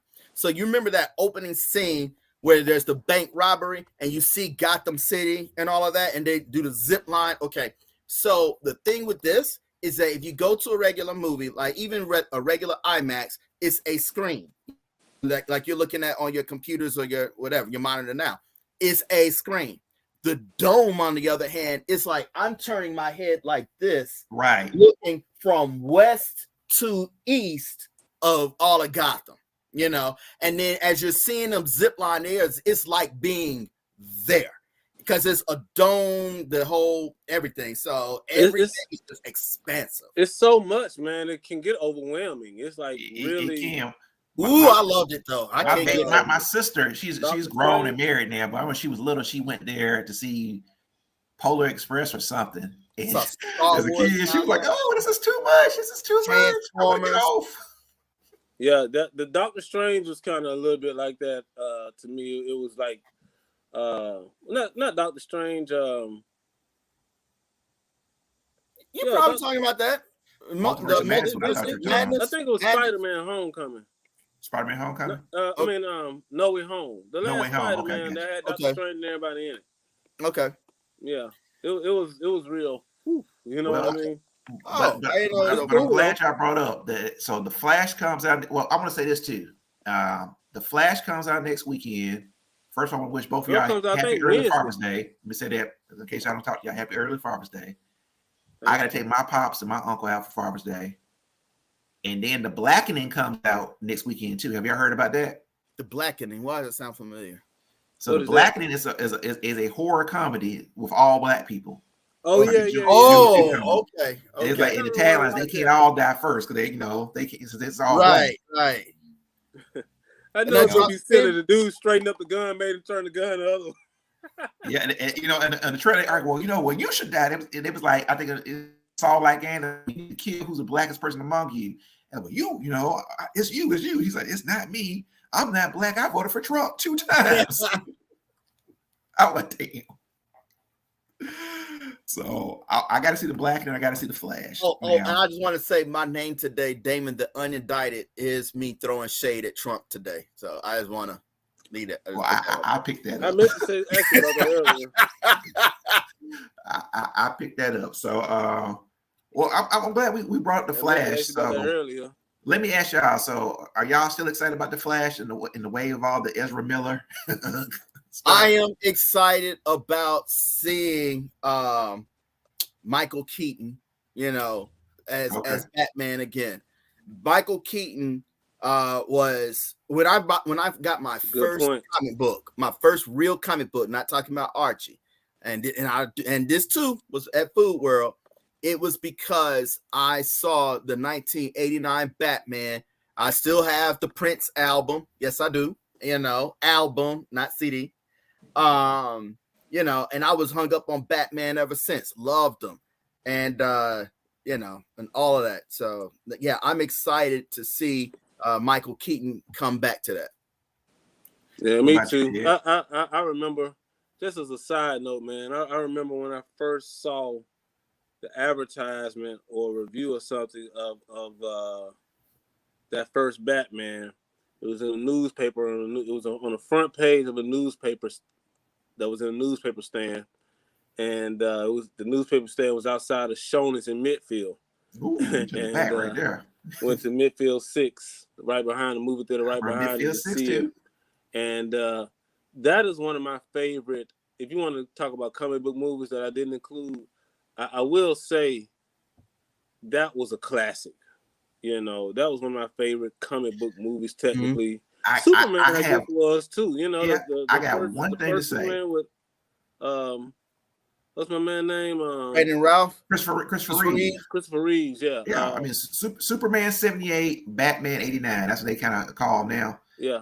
So my only problem with Batman 89 is it's more about the Joker than Batman. That's my only problem. What now? I think Batman 89 more about Joker than Batman. It's more about Joker than Batman. Because I think Jack Nicholson was clearly the star of that movie. It was like, well, Michael Keaton here too. I want to say it was equal. Yeah, I don't think it was equal. I don't disagree with you on a lot of things, Mark, but I just don't know about this one, man. That's fine. That's what we in the House of Nerd have discussions, bro. Now, I think what you're alluding to is just the fact that Jack Nicholson is such a phenomenal artist or a dynamic. Well, okay. That he's gonna, you know, he's gonna kill every role, you know. That's just because his acting is acting style, but I don't think that it was more about. I don't know, man. General relativity. Jack gonna curve everything around him and create his own gravity. Yeah, I'm gonna see that, man. Though. I'll say that I'll go 50-50 in terms of the character of the character that was presented to us in the movie, in this movie format. The adaptation of Batman by Michael Keaton was great, and the adaptation of Joker by Jack Nicholson was great. I don't think that either of them could have been any greater in those roles at that time. I don't think anybody else would have been any greater at that time in those roles, in that time period, 89. Now, at the same time, okay, Heath Ledger Mm-hmm. and Kristen Bell has Mhm. Batman. In that time, I don't see anybody else being better than them in that time. You know what I mean? Those two movies with those two characters and those two time periods were the best adaptation from a comic book, from a Batman comic book that could have been made in their respective time periods. You know what I'm saying? But I just wouldn't go as far as going back to 89. I would say Heath Ledger stole it more in his than Jack. He stole it more from Christian Bale than I could say Jack Nicholson stole it from Michael Keaton. And I'll that grant was, you- and part I'll of the grant reason you was that because that was the because first people even quote- Batman, though. Huh? People I mean- quote not Christian. People quote Heath Ledger more than they quote anything from Batman in that movie. So why so serious? All of that. I mean, he had way more quotable But moments. the same thing could be said for the 1989. Have you ever danced with the devil under Pale the Night, moonlight? yeah. You know. I mean, you made a fair point about the Dark Knight, but I still felt the Dark Knight is very much a Batman story, and Heath Ledger Because it is won. But Heath Ledger, you trying to say Jack Nicholson takes over Batman? I mean, if you pointed out the fallacy about what I said, I agree with you. If you want to say that about 1989 Batman, then you have to say that about what was that, the Dark Knight? Yeah, the Dark Knight. Yeah, you have to say that about the Dark Knight. You know what? I'm going to go back. You have to say. I got an idea. Huh? We need to go back, and I know this may be a separate show or whatnot. We need to watch 89 Batman and Dark Knight Rises. Yeah, we need to watch Batman 89 and the Dark Knight, and then give our reactions on this topic. That's what we ought to do. Because my first one, I'm going to go back and rewatch both of them now. But we need other people watching it too, and we need other opinions. Like the people in the chat, they saying, do they have another opinion? I don't know what their opinion. But how can I see these comments? Yeah, I don't see any more comments on it right now. I'm gonna say that's good. Well, they're also different because one was more action oriented, and Christopher Nolan, being Nolan, he loves that psychological piece. He wants to get up in people's heads all day long. And so that first Batman, that was that's Batman Begins. Batman Begins was all about fear and the exploration of fear and managing fear. The second one was all about the chaos, the lack of planning and society. It explored society a little bit, like what can you expect from people? Will they turn on each other or not? And the third one, also psychological, but now that I think about it, I'm trying to remember what the issue was. What's the Nolan twist on the third on Dark Knight Rises? I think that was Rises. I don't know, but I said Dark Knight Rises has a fire soundtrack. I think I downloaded that soundtrack as well. Okay. Especially the end of Dark Knight Rises when Robin goes to the cave, it is and the music starts as he starts rising. I was like, look at it, he's rising. Batman, Dark Knight Rises. And so it's arguably that he is the Dark Knight Rising that they talk about. But what Ruben did say something. Take his fair. I think both Keaton and Nicholson shine pretty well 89.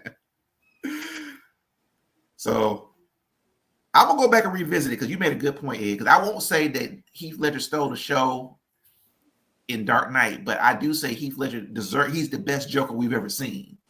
And the boy was so good they had to give him an Oscar after he died. All right, well, look, since we doing this, all right. Wait, Ed, disagree. Come on, let's get into it. It was a different time. Like the first time they brought Batman to life in a real, not no kiddie, like cinematic. I want to say Cesar Romero is the first Joker we see. Man. Well, no, it's the first color Joker. But what he's going is that Frank. I'm trying to say Frank's last name. Y'all know my Frank, Sin City Frank, but Frank Miller. Frank Miller. That darker Frank Miller, closer to Frank Miller tone, even though this was like a Tim Burton's Gotham was based on like a 1940s, 50s kind of look with 80s technology, you know. So that darkness, he was the Dark Knight, you know. You start seeing the Dark Knight. Now, when you see Christopher Nolan, oh, that is truly Dark Knight. Yeah, it's a different time, you know. It is. Because even the comic book was different. Because it would have been in Adam West's day, Adam West and Cesar Romero, their day, the Batman stories were looking different. The Batman character then had that gray suit with the brighter blue cowl and cape, the same one that you would have seen in, say, Scooby-Doo. You know, that's a different Batman. But by the time you hit that 89, man, yeah, a dark. And that's what I liked about it was I like the idea of a Batman that really lives up to what he went through. This is a kid who was 10 years old and saw both of his parents killed in front of him. And he trained the rest of his life to be a ninja detective superhero. And I say superhero, I get it. You know, he doesn't have powers other than money, which is a power because I need that. But you know what I'm saying? It got into that psychology, whereas a happy Batman makes no sense. A dark brooding makes no sense. It doesn't. You know, like if you were dressed as a bat to avenge the death of your parents, you are not a happy person. He can't find happiness no overtime in life. You can find happiness. And so, like when Ruben was talking about duality of man, you see Keaton gives you that. Keaton gives you the well-rounded Keaton and my voice actor, Kevin Conway, they both gave you a balanced out Batman. One that's got, when he's Bruce, he's cool, he's kind of chill, has a little bit of humor, all of that, and but not faking it, because Bale's Batman, Bale's what's his name? Bale's Bruce was faking his humor the entire time. But those two, Kevin Conway animated and Michael Keaton live action, gave you a balanced out Batman. Good point. And that made me think of what do y'all let's throw Ben Affleck in there in Justice League. What do y'all think? Ben Affleck is one of my favorite Batman. I like him. I'm gonna go on record for saying this too, and people get mad at me. I don't like Pattinson as Batman. I think he's the worst part about that new Batman movie. Me too. I like Catwoman. I like Colin Farrell's Penguin. I like everything about that. I like Paul Dano's the Riddler. I don't like Pattinson as Batman. I like Patton as Batman, but it's not okay. Look, this is where I come from. When I first heard he was being casted as that, I'm like, the glitter vampire? Nah, I got it. He did other movies. I don't care. He's the glitter vampire. Fair, I hate Twilight, so that may be why I don't like. So when he came up there, when I saw him on screen, and he was not glittery, and he was dark and pissed, and all, I'm like, oh, okay. And then I'm thinking back to like some of his other movies later on. I'm like, oh, okay, yeah, he really can act. So the bar was so low that as long as he didn't glitter in the night, I would have been okay. But I did sincerely like that Batman, especially that first move, you know, when he just like really piles onto the one dude like when you first see him and they didn't know that he really was Batman. I like that intro. And I like the whole serial killer, it's like Seven, but in Gotham City. I mean, but to Ed's point, I like Ben Affleck as Batman. I think he's called a raw deal. People not liking him as Batman. You know, I'm excited to see him in this Flash movie playing Batman briefly. I don't know how they're gonna play it off. I don't know if he's gonna be Batman in the beginning, and in the end he's gonna show up as Batman again. You know, I don't know how that's gonna work yet, but I'm excited about it. Well, I think that you know, he's a good adaptation for the Justice League for sure. You know.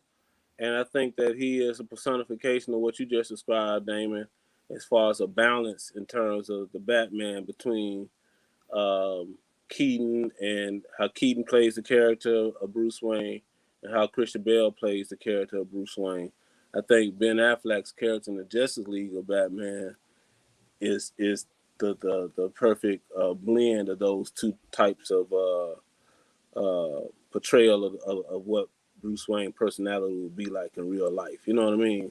Yeah. And And the weird thing is, Ben Affleck was supposed to direct the Batman, the one that the Robert Pattinson Batman movie. He was supposed to direct it, and he's supposed to play Batman, but he backed out, and they hired Matt Reeves, and Matt Reeves recast Batman and made it, Robert Pattinson. But that was supposed to be like a Ben Affleck movie, where he's supposed to direct and star in it, and he just like, I don't know if fandom got to him or whether, where he was back dealing with Jennifer Garner getting divorced, or on his way back to Jennifer Lopez. I don't know what would happen in the end, but he backed out. So I'm happy they got him for Flashpoint.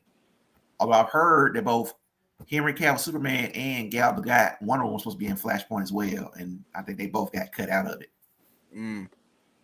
Really? Yeah, I've heard that. Why? I wonder. I mean, Henry Cavill Superman has just he just got caught a bad deal. People trying to blame The Rock for. He lost a lot of contracts back to back. I don't know why, but what's wrong with Henry Cavill? He lost Witcher. He lost Witcher. He lost Superman. Well, he left. Lost Witcher. He left. Left. Okay. Well, he is not. Okay. Rephrase. He is no longer doing Witcher, and he's in and out. What's the deal on Superman? He's not doing Superman anymore. Yeah, you were contracted to do a certain. His last Superman appearance is going to be Black Adam. Right. Why? Because James Gunn and Peter Safran are now the studio heads for DC DC movies. And they're gonna redo Superman, do a Superman legacy movie, and cast a new Superman. He looking like what? And it's gonna be set like when he was an early reporter for the Daily Planet. I'm not gonna lie, because James Gunn is obviously somebody who reads comic books and has his takes on it. And I follow his Twitter and stuff like that. So it's like, I think he's gonna go that Superman, All-Star Superman route. I think that's the route he's gonna go. And after watching Guardians of the Galaxy, I can't wait to see his take on Brainiac, because the way the High Evolutionary ship was, I can imagine that's how Brainiac ship will be. I just want them to appreciate the value of consistency, though. Right. With some of these characters. You know what I'm saying? Like, quit changing them up. How many Superman would have had in the past 20 years? 3? You know who I'm going to tell you what I like. Yeah. This goes back to the comic books, and I love to see this in the movie better. In the early days of Superman Batman, right? Back in the early 2000s. I liked that because it had Batman and Superman. You're in both of their heads, and you see them like as they watch each other fight. They talk about how they appreciate the other. So Batman appreciates about Superman that, it's like, this man has powers like a god and could be a god effectively, all over the planet and just rule everything, but he chooses not to. And he continues to be happy, and he's an inspiration to the people around him. He inspires in a way that I cannot. Then you look at Superman. Superman's looking at Batman like Bruce should have turned evil but never did. And how strong is this man that he can push himself continuously and be able to stand toe to toe with anybody around him at all times? And, they both appreciate, one being the Boy Scout, the other being the Dark Knight. They appreciate that about each other. And so then when you see them fight together, how one can have the back of the other, they both compensate for each other's weaknesses. I just love seeing that about them. So if that ever made it to the movie where, they're complimenting each other, they really can do the other thing, the thing that the other one cannot, and that they can appreciate that about each other. I mean, that would be a good thing to see on film. You know what? Have y'all seen the trailer? I'm not sure if y'all current on DC animated, but they actually just dropped a trailer for that new DC animated movie, Justice League War World. And it looks like I just saw it today. Yeah, it's gonna focus on where Superman, Batman, and Wonder Woman. It's gonna focus on them being in different time periods of dimensions, and eventually them to come together. So I mean, I'm excited. I really just caught up on the new DC movies recently. So I watched the Superman movie, the Green Lantern movie. I feel like that, and the Justice Society movie. I watched all 3 of those recently, like in the past month. I know I watched those. Legion of Superheroes. And Legion. So it's 4 movies. So yeah. So I watched all 4 of those in the last month. So how do y'all feel about these new DC animated movies that are coming out? I haven't liked the last ones I've seen. All right. Why didn't you like them? I used to like them.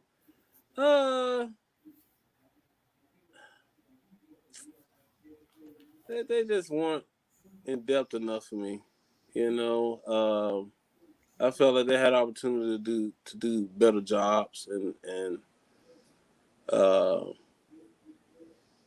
they just hadn't. The Legion of Superheroes. I mean, it was okay. That was one that was set in the future, right? Yeah, with Supergirl.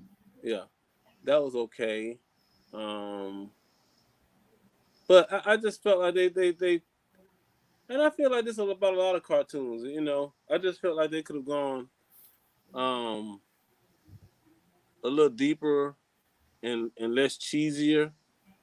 I think a lot of times they keep trying to make it for adults and children when they should just pick one or the other, and make it about adults. Just to let everybody know, Justice League Unlimited is on Netflix right now. Talking about the old one? The Dwayne stuff. Yeah. Yeah, it's on there. It's on there because I usually watch it on HBO Max. So yeah, I'm not. I didn't mean to cut you off. I was just like, let me throw that out there while it was on my mind. Okay, please continue. No. But I was finished though. I think they have to make that storyline really appeal to one or the other, because they start off good, but sometimes they just kind of fall short. I'm hoping I'm explaining it enough. I mean, I get you because it took me so long to watch that Superman movie. Let me just go ahead and watch it. And that Superman movie to me turned out much better because it involved the parasite. And I was like, okay. We'll have to watch all that all over again. Yeah, I mean, the parasite was running heavy. The new Superman movie, the new DC Superman animated movie that came out. I had to find it. Part of the new animated, because basically DC ended their current, they started, they had a Flashpoint animated movie, which was fire. They did a whole bunch of movies under that, and it ended with the DC Justice League Dark Apocalypse, which was probably one of the best DC animated movies I've ever seen. I think Marcus said he just stood up, started clapping once he saw it. That's the one that ends with Trigun and Darkseid go at it in the end. Have y'all seen that one? Mm-mm. You need to watch it. Can we talk about the pure injustice of Warner Brothers right now, that Marvel was able to make the come up that it did from? I mean, they came from way behind. They were talking about bankruptcy and everything else, selling off their characters to different movie studios, fundraised, did whatever, and now they're up to where they are right now. Okay, that's real overview, right? A real quick overview. But DC started off with, they were already a part of Warner Brothers. You had a Six Flags. You already had rides for decades. I mean, you had the merch, you had everything built in already, and yet somehow you mishandled this property so deeply that you did not off the top corner the market and have the expanded universe, the integrated universe, all that. You actually have to steal ideas from Marvel. Why are you stealing ideas from Marvel? This goes to Ed's point about consistency, because think about it.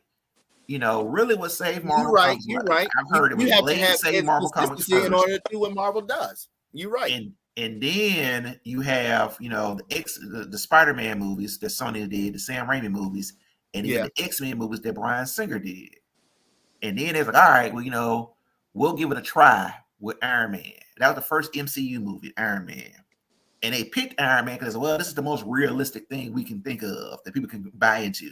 So wait, did Hulk 2 or Iron Man 1 come out? MCU is Iron Man. And then because Iron Man was at the end credits of Hulk.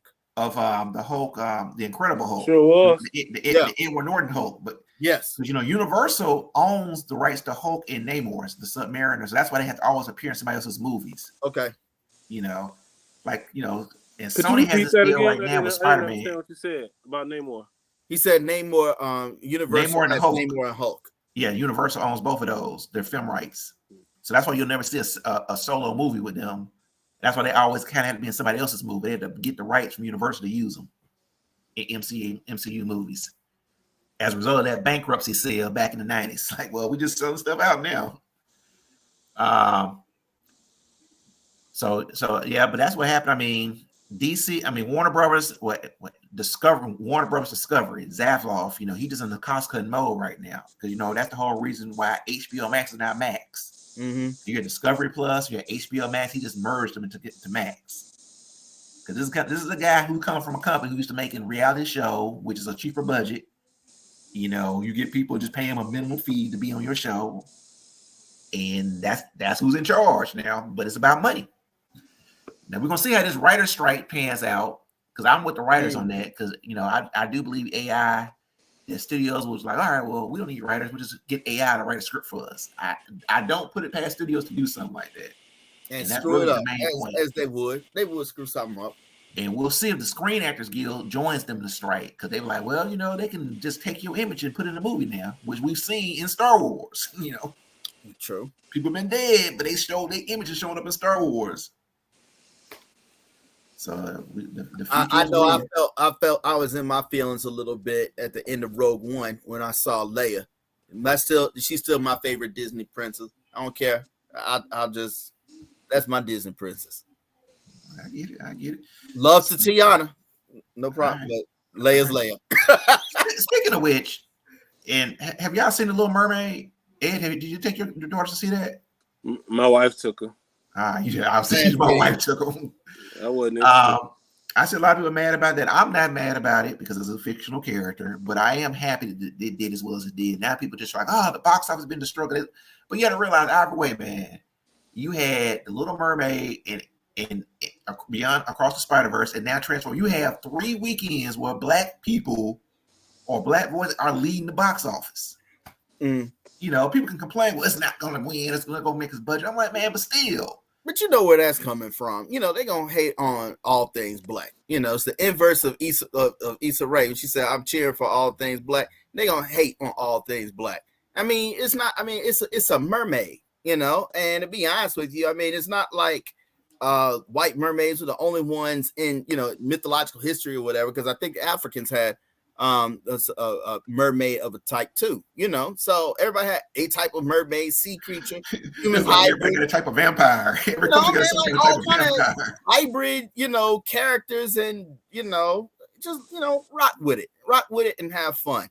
And then my girl was Tinkerbell. I did see that Peter Pan, Peter and Wendy, and Yari. Yari from Blackish and Grownish. Yeah, she's from Grownish. Also, so Grownish is making it come up, and she was doing Tinkerbell, and it's a cute little Tinkerbell. So hey, there it is. What were you saying?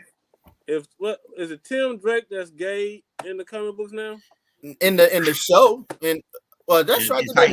No. I know they made him gay in the Titans. So that was a change, and I'm on Twitter as my real name too. So people have argued with me on Twitter about this, and that's why I need to get a I just want to make this point real quick about that. If he can be gay, the area could be Black. I agree. That's how I look at that. And Tim Drake is, I don't think he's gay. I think he's bisexual within the comics because that came out of nowhere to me in the comic book, and I argued about that, and people attacked me on Twitter. I ain't gonna say attack. They argued viciously, telling me that I was old and out of touch, and just because I read a comic in 1989 don't mean to stay that way. And but I digress. But where you coming from? Like, they'll hate on Ariel being Black though. That's what I'm saying. Like, that'll keep people quiet right there. You know what I mean? But I agree, and of course, I like how people just heap all this stuff onto fictional characters. I'm like, but I get it because people want to be seen. Because even though I didn't see The Little Mermaid, but I seen so many little Black girls happy to see Little Mermaid. But the thing is, you gotta know how to talk to people. Sometimes you gotta reverse everything on them. It's like, how do you feel about Jesus being white? Because good and well, a blonde hair, blue eyed guy is not gonna be hiding in the place in Africa. In a country. The name of the country is Land of the Blacks. Yeah. And if you've ever seen any hieroglyphics, you do not see blonde hair people in the hieroglyphics. They are people that are about that color or darker. That's a bad place to send somebody white to hide. So I'm just saying, how would this dude with Nordic features hide there? He would not. But we were okay with the racial swap there. So whatever. So that's good. So Get over it. So as we getting ready to kind of hit the 2 hour mark, I want to go ahead and get ready to wind this down. I think the only thing I didn't ask y'all, any new comic books y'all looking for? Any new comic books? I know y'all both mentioned stuff y'all liked in the past. Anything new that y'all looking at? I'm trying to get through the X-Men, the new X-Men right now. I say new X-Men. I started off with Storm and the Brotherhood, the Brotherhood of Mutants. And so then that's when I was like, oh, there's other stuff that I have to read before that. So then I went to Sins of Sinister. I tell you right now, I'm so confused. And then I went into Nightcrawlers. I got Immortal X-Men I'm about to start, Immoral X-Men I'm about to start. You know, I'm so confused. Well, you started in the middle. So if I was you, I would start with Shield, Sword with Storm by Al Ewing, the Star Storm, and then that became X-Men Red. I would start with those first to put it in perspective. Sword, okay. Sword by Al Ewing, that Star Storm. So that's just the title, Sword. Okay. Yeah, SWORD. Yeah, I know what Sword is. I just didn't know that's just the title. Yeah. Okay. I would start there. I would start read that first. Then when that ends, going to X-Men Red, and then going to the Sins of Sinister stuff. Okay. Does this explain how Omega Red got to be on the X-Men team? Because I don't understand where that came from either. Well, he's on X-Force, but you X-Force. Yeah. Okay. You got to read the X-Force book. So, and just for anybody that's watching, under the age of Krakoa, X-Force is like CIA, and Beast was running it. So Beast had no moral. I'm gonna take whoever I need to run missions with, and of course, in Age of Krakoa, anybody who's died can be brought back. Well, that's good because when X-Men did, when there was the blue and the gold team way back to X-Men 1, way back in Uncanny X-Men 1, the blue and the gold team, I didn't see the distinction. I just saw them as two different teams, but I didn't see the distinction like in terms of mission. And so when you say X-Force add the dark classified missions and this other team, I guess another team did something different, I guess. Yeah. I mean, they did. All right, so Ed, what do you have? Any new comments you're looking at? That I'm looking at now. Mm-hmm. I'm looking at. I'm trying to think the name of it, but it's dealing with the Lost One, the most powerful comic book being now in Marvel Universe, dealing with the Beyonders. Okay. I'm looking forward to that. I'm trying to see more about that. Only one episode, one issue I've seen, but it's dealing with the Beyonders right now. You know what I'm talking about? Who wrote that? That sounds familiar. I don't know who wrote. Let me see. Maybe Hickman, because Hickman's getting ready to come back to Marvel. I saw that. While you all doing that, I remember. But you know what I'm talking about, though? Huh? I don't. It sounds familiar, but I can't place it right now. Let me see. And I saw that about Milestone. So, Milestone, they just released. Well, I just had it. Shit. Excuse me. Yeah, I was just bringing it up while he was looking up what he needed to look up. I was just bringing that part up because I know I mentioned it last time and I couldn't get the name together. And I like to be able to present and say things properly. Yeah, I can barely see it. So, I was talking about he's showing one book. Yeah, I was showing it, but my blur is catching it. So what is that? Milestone Initiative. Milestone Initiative. So basically, Milestone characters. Yeah, so basically DC has. I was talking about this one in the last episode, whatever. Black Superheroes Milestone comes to their fans by Jeffrey Brown. Yeah. Okay. So right now, Milestone. So DC has launched a Milestone Initiative where they had basically a talent competition for writers and artists to write Milestone comics now, and they basically put their talent in showcase in this new issue right here. It was 12 stories written by the people who won that contest. And they won the contest and got to travel to DC Comics and take like a boot camp on comic book creation. So one of the people, Dorado Crick, I know he's writing a Steel story in Action Comics right now, which a lot of people complained about on Twitter. And this what gets me, y'all. I see people who don't read comic books, but will see something on Twitter and blow it completely out of proportion, but don't know the context of it. A lot of that to me happened with Black Panther. I think a lot of it happened. They were like, well, he's writing Mr. Terrific talking this way, so this is bootleg, and no black person would write this. And there's a black person who wrote this book. He's one of the people. that's the culture now that annoys me, because we came up in a time that it was not cool to read comic books. We were just into it because we love it. Now that the movies have come out and people are seeing how cool this stuff is that we've always been about. Now they want to have an opinion. Well, I think what I think goes back to 1994, and what you think goes back to yesterday. So I trump you. Please be quiet. Mm-hmm. Ed, did you figure out what you were talking about? What it was? You asked me who the writer was. I like that point though, Damon. Your memory go back to yesterday. I wish I could tell my daughter that. My older daughter. Yesterday. She swears she knows. You new to this. Where your opinion coming from? Yeah, no, that's the whole life. That's dealing with her whole life. But I don't see the comic. I don't see the writer. I don't know who the writer is. But it's an Avengers comic book. Is it? Oh wait, I think I do. Is it Greg Land on the art? The art kind of looks like photorealistic. Yes. I know what you're talking about. I do know what you're talking about. I don't know what y'all are talking about. Because I read the first one was like the first part was called Avengers Beyond, I think. And now they focus on the Beyond. I know exactly what you're talking about. Yeah, they brought the Beyonder back. I'm trying to see if I could figure out.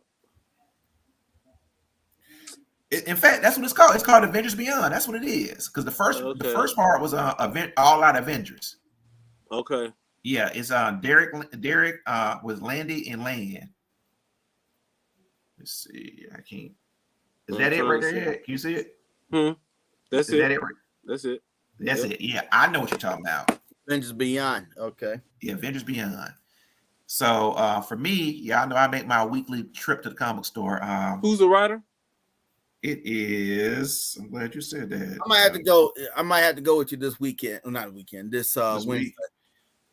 Derek Landy is the penciler. You breaking up? No, I said Derek Landy is the writer and Greg Land is the penciler on that. So, and yeah, Damon, you're welcome to go outside. It depends on what meetings I have. I try to go at 12 noon. So you didn't go yesterday? I think I didn't go. No, what I did, I just went ahead and just bought them on. I just looked up what I was trying to find or whatever, or just a starting point. I got them on the tablet, so I've been reading everything like that Storm, Immoral X-Men, all that. I'm just reading that in the what's your tablet? Man. Tablets a little nice, but I like that physical touch, man. I do too, but just the fact of not having to get up just now and being able to take my comic book collection where I go. Like when I'm going on the plane, something like that, and I need a comic book, I just got it right there on the tablet. Man, I still carry loaded with all my books on the plane with me. I still do it, and people like me. I say, "Hey, man, I do it." So my top 5, we should just think called Pool Kings. We may start doing Pool King segments again too. But my top 5, I have Phantom Road. Sorry, that's a Image comic book. Okay. By Jeff Lemire. He's one of my favorite writers. I got hooked into Jeff Lemire when he was writing Swamp. He went Animal Man at DC, and he's writing Justice League Dark at DC. Nocturna. Try to make sure. Yeah, Nocturna from Image Comics. Scott Snyder and Tony S. Daniels. So Scott Snyder, I knew him from Batman. He's the guy who basically wrote the Court of Owls. He's the one who created the Court of Owls. That was his run on Batman. Okay. Yeah. Okay. Let's see. I already talked about the Milestone Initiative.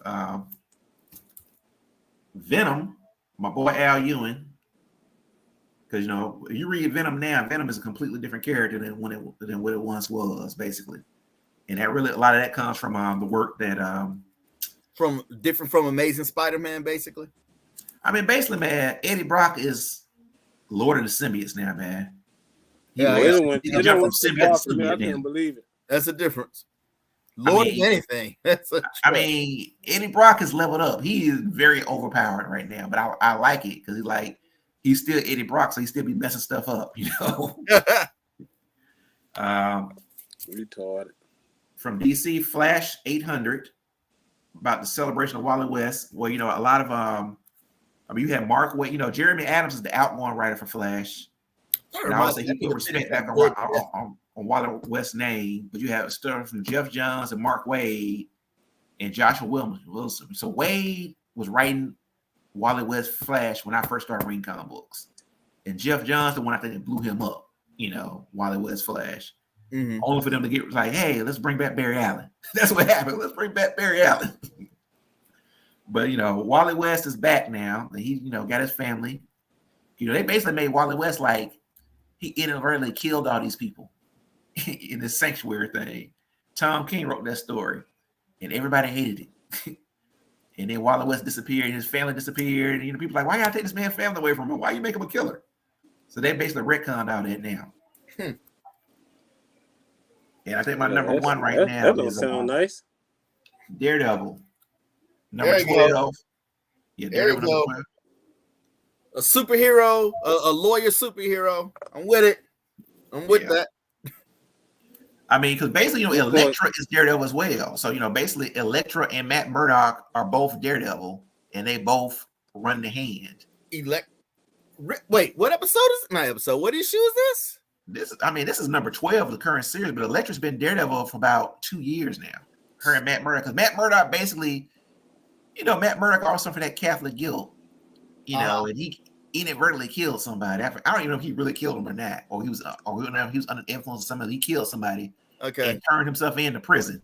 Still wear the Daredevil mask. He's like, I'll put myself in prison, but I'm gonna wear the Daredevil mask. So now under that Bendis one, he was walking around like, "What me?" That had me laughing. Well, this is all the play that what me? But we saw you. What me? But while he was in prison, Elektra became Daredevil, so she has her own version of the Daredevil suit. Okay, and when he got out of prison, the hand is always a thing that's always messing with Daredevil in his life, and him and Elektra basically they became the rulers of the fist, which is the opposite of the hand, and they got married, and they ruled the fist. Okay, and this issue basically ends where he basically trying to figure out how to he basically kills himself or allows he gets to a fight with Elektra so she can kill him, so he can go to hell to confront the beast, which is the ruler of the hand. It's kind of like a Highlander fight. Like, oh, they're gonna be one. Well, let's fight to the death, And so when I see you Wednesday, that's where I'm gonna be. I'm gonna be on that then. Right. I'm gonna leave the Batman alone for a little bit. DC's been, Well, I mean, and I think you'll go because the store we're talking about is, and Ed, you might want to check it out too. It's Sanctum Tattoos and Comics on 4th Avenue South. Sanctum. Yeah, Sanctum Tattoos and Comics on 4th Avenue South. I know where it is. Yeah, man, that's where I usually go. They got a pull list for me, but they really helped me step up my game of independent stuff because they'll order a lot of stuff and I just flip through it. And usually in that and being on the House of Nerd doing our cop and drops has helped me kind of like, all right, independent stuff. Because I'm the kind of person I follow writers, and what I'm seeing now is the trend for writers is I'm gonna be an independent comic writer until one of the big two pick me up. They pick me up, and then when I blow up on there, I'm gonna go back to being independent and people to follow my own stuff. That's what that's the trend right now.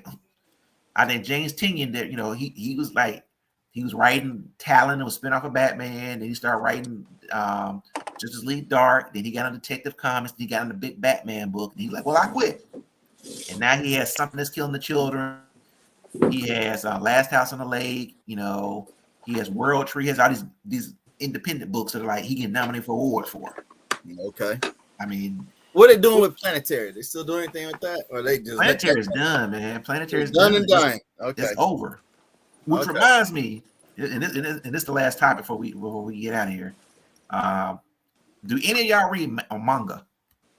No. Manga. I know anime. Do y'all watch any anime? Not in a long time. Yeah. There's none I can really get into nowadays. For me personally, and that's my point. I'm limited on my manga, and really I watch anime. But of course, Dragon Ball Z. That's what drew me in. Dragon Ball Super. I watched that. I watched the Cowboy Bebop live action. I like that though, but I like most of it. I think. All right, so I never really watched Cowboy Bebop, like the animated or the cartoon. No, I like it. I like that. I was like, that's about it for me. Like as far as new stuff is concerned, because I really can't get into much of it. So, but it's weird that y'all said that because basically what all those people tell me when I'm in these different groups on Twitter, people are like, well, manga outsells Western comics and manga is so much more accessible than Western comics. I'm like, what are y'all talking about? They're like, well, you have to go through and understand this continuity. I was like, man, now is the best time to get into comic books because it's so much easier than what I had to do when I was coming up with it. I just loved it. I'm like, I was able to talk to people about comic books and they would tell me this story and I could go like old comic stores and find stuff, and like, okay, I get this part of the story. I like Attack on Titan. I just can't get when I say I can't get enough of it, like literally I can't get enough of it. I've watched like the little bit that's out there and like on Netflix or whatever, and I haven't seen much beyond what I've already seen. So literally I can't get enough of it. Yeah, I like the Attack on Titan. I mean, if you like Attack on Titan, you probably enjoy the manga. So basically, my brother's birthday was last week. So shout out my brother Eli. He just turned 19. And before we went to dinner, I went to go meet. I was at the bookstore because I used to go to the bookstore and look for graphic novels. I had the hardest time finding a graphic novel comic book section. I finally found it somewhere between horror and sci-fi. Okay. Barnes and Noble in Hoover on Pine Creek. Okay. But they had 3, maybe 4 rows of manga. I'm like, damn, it's like that. And then I realized though, you have 3-4 rows of manga, but they're actual comic book stores with shelves and shelves of comic books. Like Legion off of 280 has shelves and shelves and shelves of comic book and graphic novel collections and stuff like that. But people don't also like, well, it's so much easier to get into. I'm like, man. And then I'm like, I think y'all just talking about Western comics too. I mean, the main 2, superhero comics, and then the main 2, which is Marvel and DC. I'm like, perfect example, Hulk. Hulk is about to get a new number 1. This is probably his 3rd new number 1 probably in the past 5 years. But when they have a run, like, the first one was probably Immortal Hulk, which I talked about getting for you, Damon. That ran like 50 issues, getting nominated for all kind of items. It had a beginning, a middle, and an end. It ended. And then Donny Cates had his run on Hulk. And I think he had some personal problems, which probably caused that end to run in prematurely. And now you have Philip Kennedy Johnson to do another run on Hulk. I'm like, all you got to do is pick up a number 1. And Stan Lee's whole thing was everybody's comic book should be their first comic. But now people get their own number 1 experience now that they couldn't get when we first started. It started at 269. Well, hell, you got to start at issue number 269 and read. When I came into X-Men 271, Extinction Agenda number 4, that's just what it was. Like, this is what you're doing. That's how it was. But now, I mean, it's everybody get their own number 1. Everybody get their own Fantastic Four. Everybody can get it now, Yeah, I was cool with the way it was, but I can understand it both ways. But everybody keeps trying to tell me about manga, and the only thing I hadn't been able to disagree with, they were like, manga doesn't have as much narration and dialogue as American superhero comic books. I said, okay, I'll give you that, but I like that. I like to read, so I don't mind reading. And when I read manga, I'm like, well, this is simple. Turn. Okay, all right. Versus I may get an exposition from some really good dialogue, like that Kingdom Come. It was great dialogue in that Kingdom Come, like almost movie level dialogue in there. But that's what it was. A meaningful dialogue. You know what I mean? Like the storyline and the artwork is what made it. I've seen the artwork without a good storyline before, and it isn't. You know what I mean? Yeah. But I mean, go ahead to your point. Well, we've all seen that. So, final thoughts. You want to say anything, Damon, Ed, before we get ready to head out? I've enjoyed this, just being here. On this platform for the first time, gives me an opportunity to talk about something that's a passion of my life with some guys that can sit here and listen to it with just as much interest as I have listening to them. So I thank you for the opportunity to have me as a guest on this show. I'm willing to come back, and I'm going to be watching Flash and Spider-Man into the Multiverse of Madness? Across the Spider-Verse. Across the Spider-Verse. I'm going to be watching that this week, and I'll be happy to get my opinion if I'm ever back on soon. I swear I thought you were about to say Spider-Man. That's a good one. Everybody don't know why, but that's you know what? That might not be bad. But nah, I want to see the the spider across the what is it again, Mark? Across the Across the Spider Verse. Across the street, across the something over in Winona. Across yeah. But yeah, I'm gonna watch that with the kids and Flash. And I know I'll probably talk to you again, Mark, to give you an update, but I'd be happy to do it on the podcast too. Well, like I say, I appreciate it. And like I said, this always that genesis of us being at your house. And you're like, man, you need to bring me on there. And Damon I said, yeah, you need to come on there. It's all right. And the opportunity just kind of fell in my lap. So that's how this one worked. But I'm gonna try and bring a nerd group. I know I love to get Napoleon on, talk about his work, and I want to get Ben, the biggest critic I know on here for the nerd group on here as well one day. Yo, I just got to figure out because how we're gonna work it in the schedule. So I'll keep you on the loop on the schedule. And I know Marcus and Kevin both want to come back on as well. So Damon, what's your parting shot? Man, I'm just happy just to be here. I think that if I could have a last word on anything, I would just tell people to enjoy what you have, learn to like some of this stuff. I mean, yeah, you want to be about quality, you want to assess things for like a good story and that kind of thing. But please don't be out there just hating on everything. Every time something sci-fi comes out, you think you want to pick it apart. Again, I remember a time when we didn't even have this. It wasn't even a thought that we would get to see something like this. So appreciate it. Have fun with it. You're not, was it Siskel and Ebert? That ain't who you are. You got enough going on. I got enough going on in life. I like to be able to enjoy things. Learn to enjoy things. Well, with that, I'm gonna bring the live with the Birmingham Bros to the conclusion. I appreciate y'all doing it. And for everybody who's watching this show, please remember to smash that like button and subscribe. Next week there will be another episode of House of Nerd. I'm not sure. I think it's Elle's week, and Sergio's supposed to be back. So once again, do keep Sergio and his family in prayers. And we are about to be out here. So we'll talk to y'all later. All right, peace. All right, take care.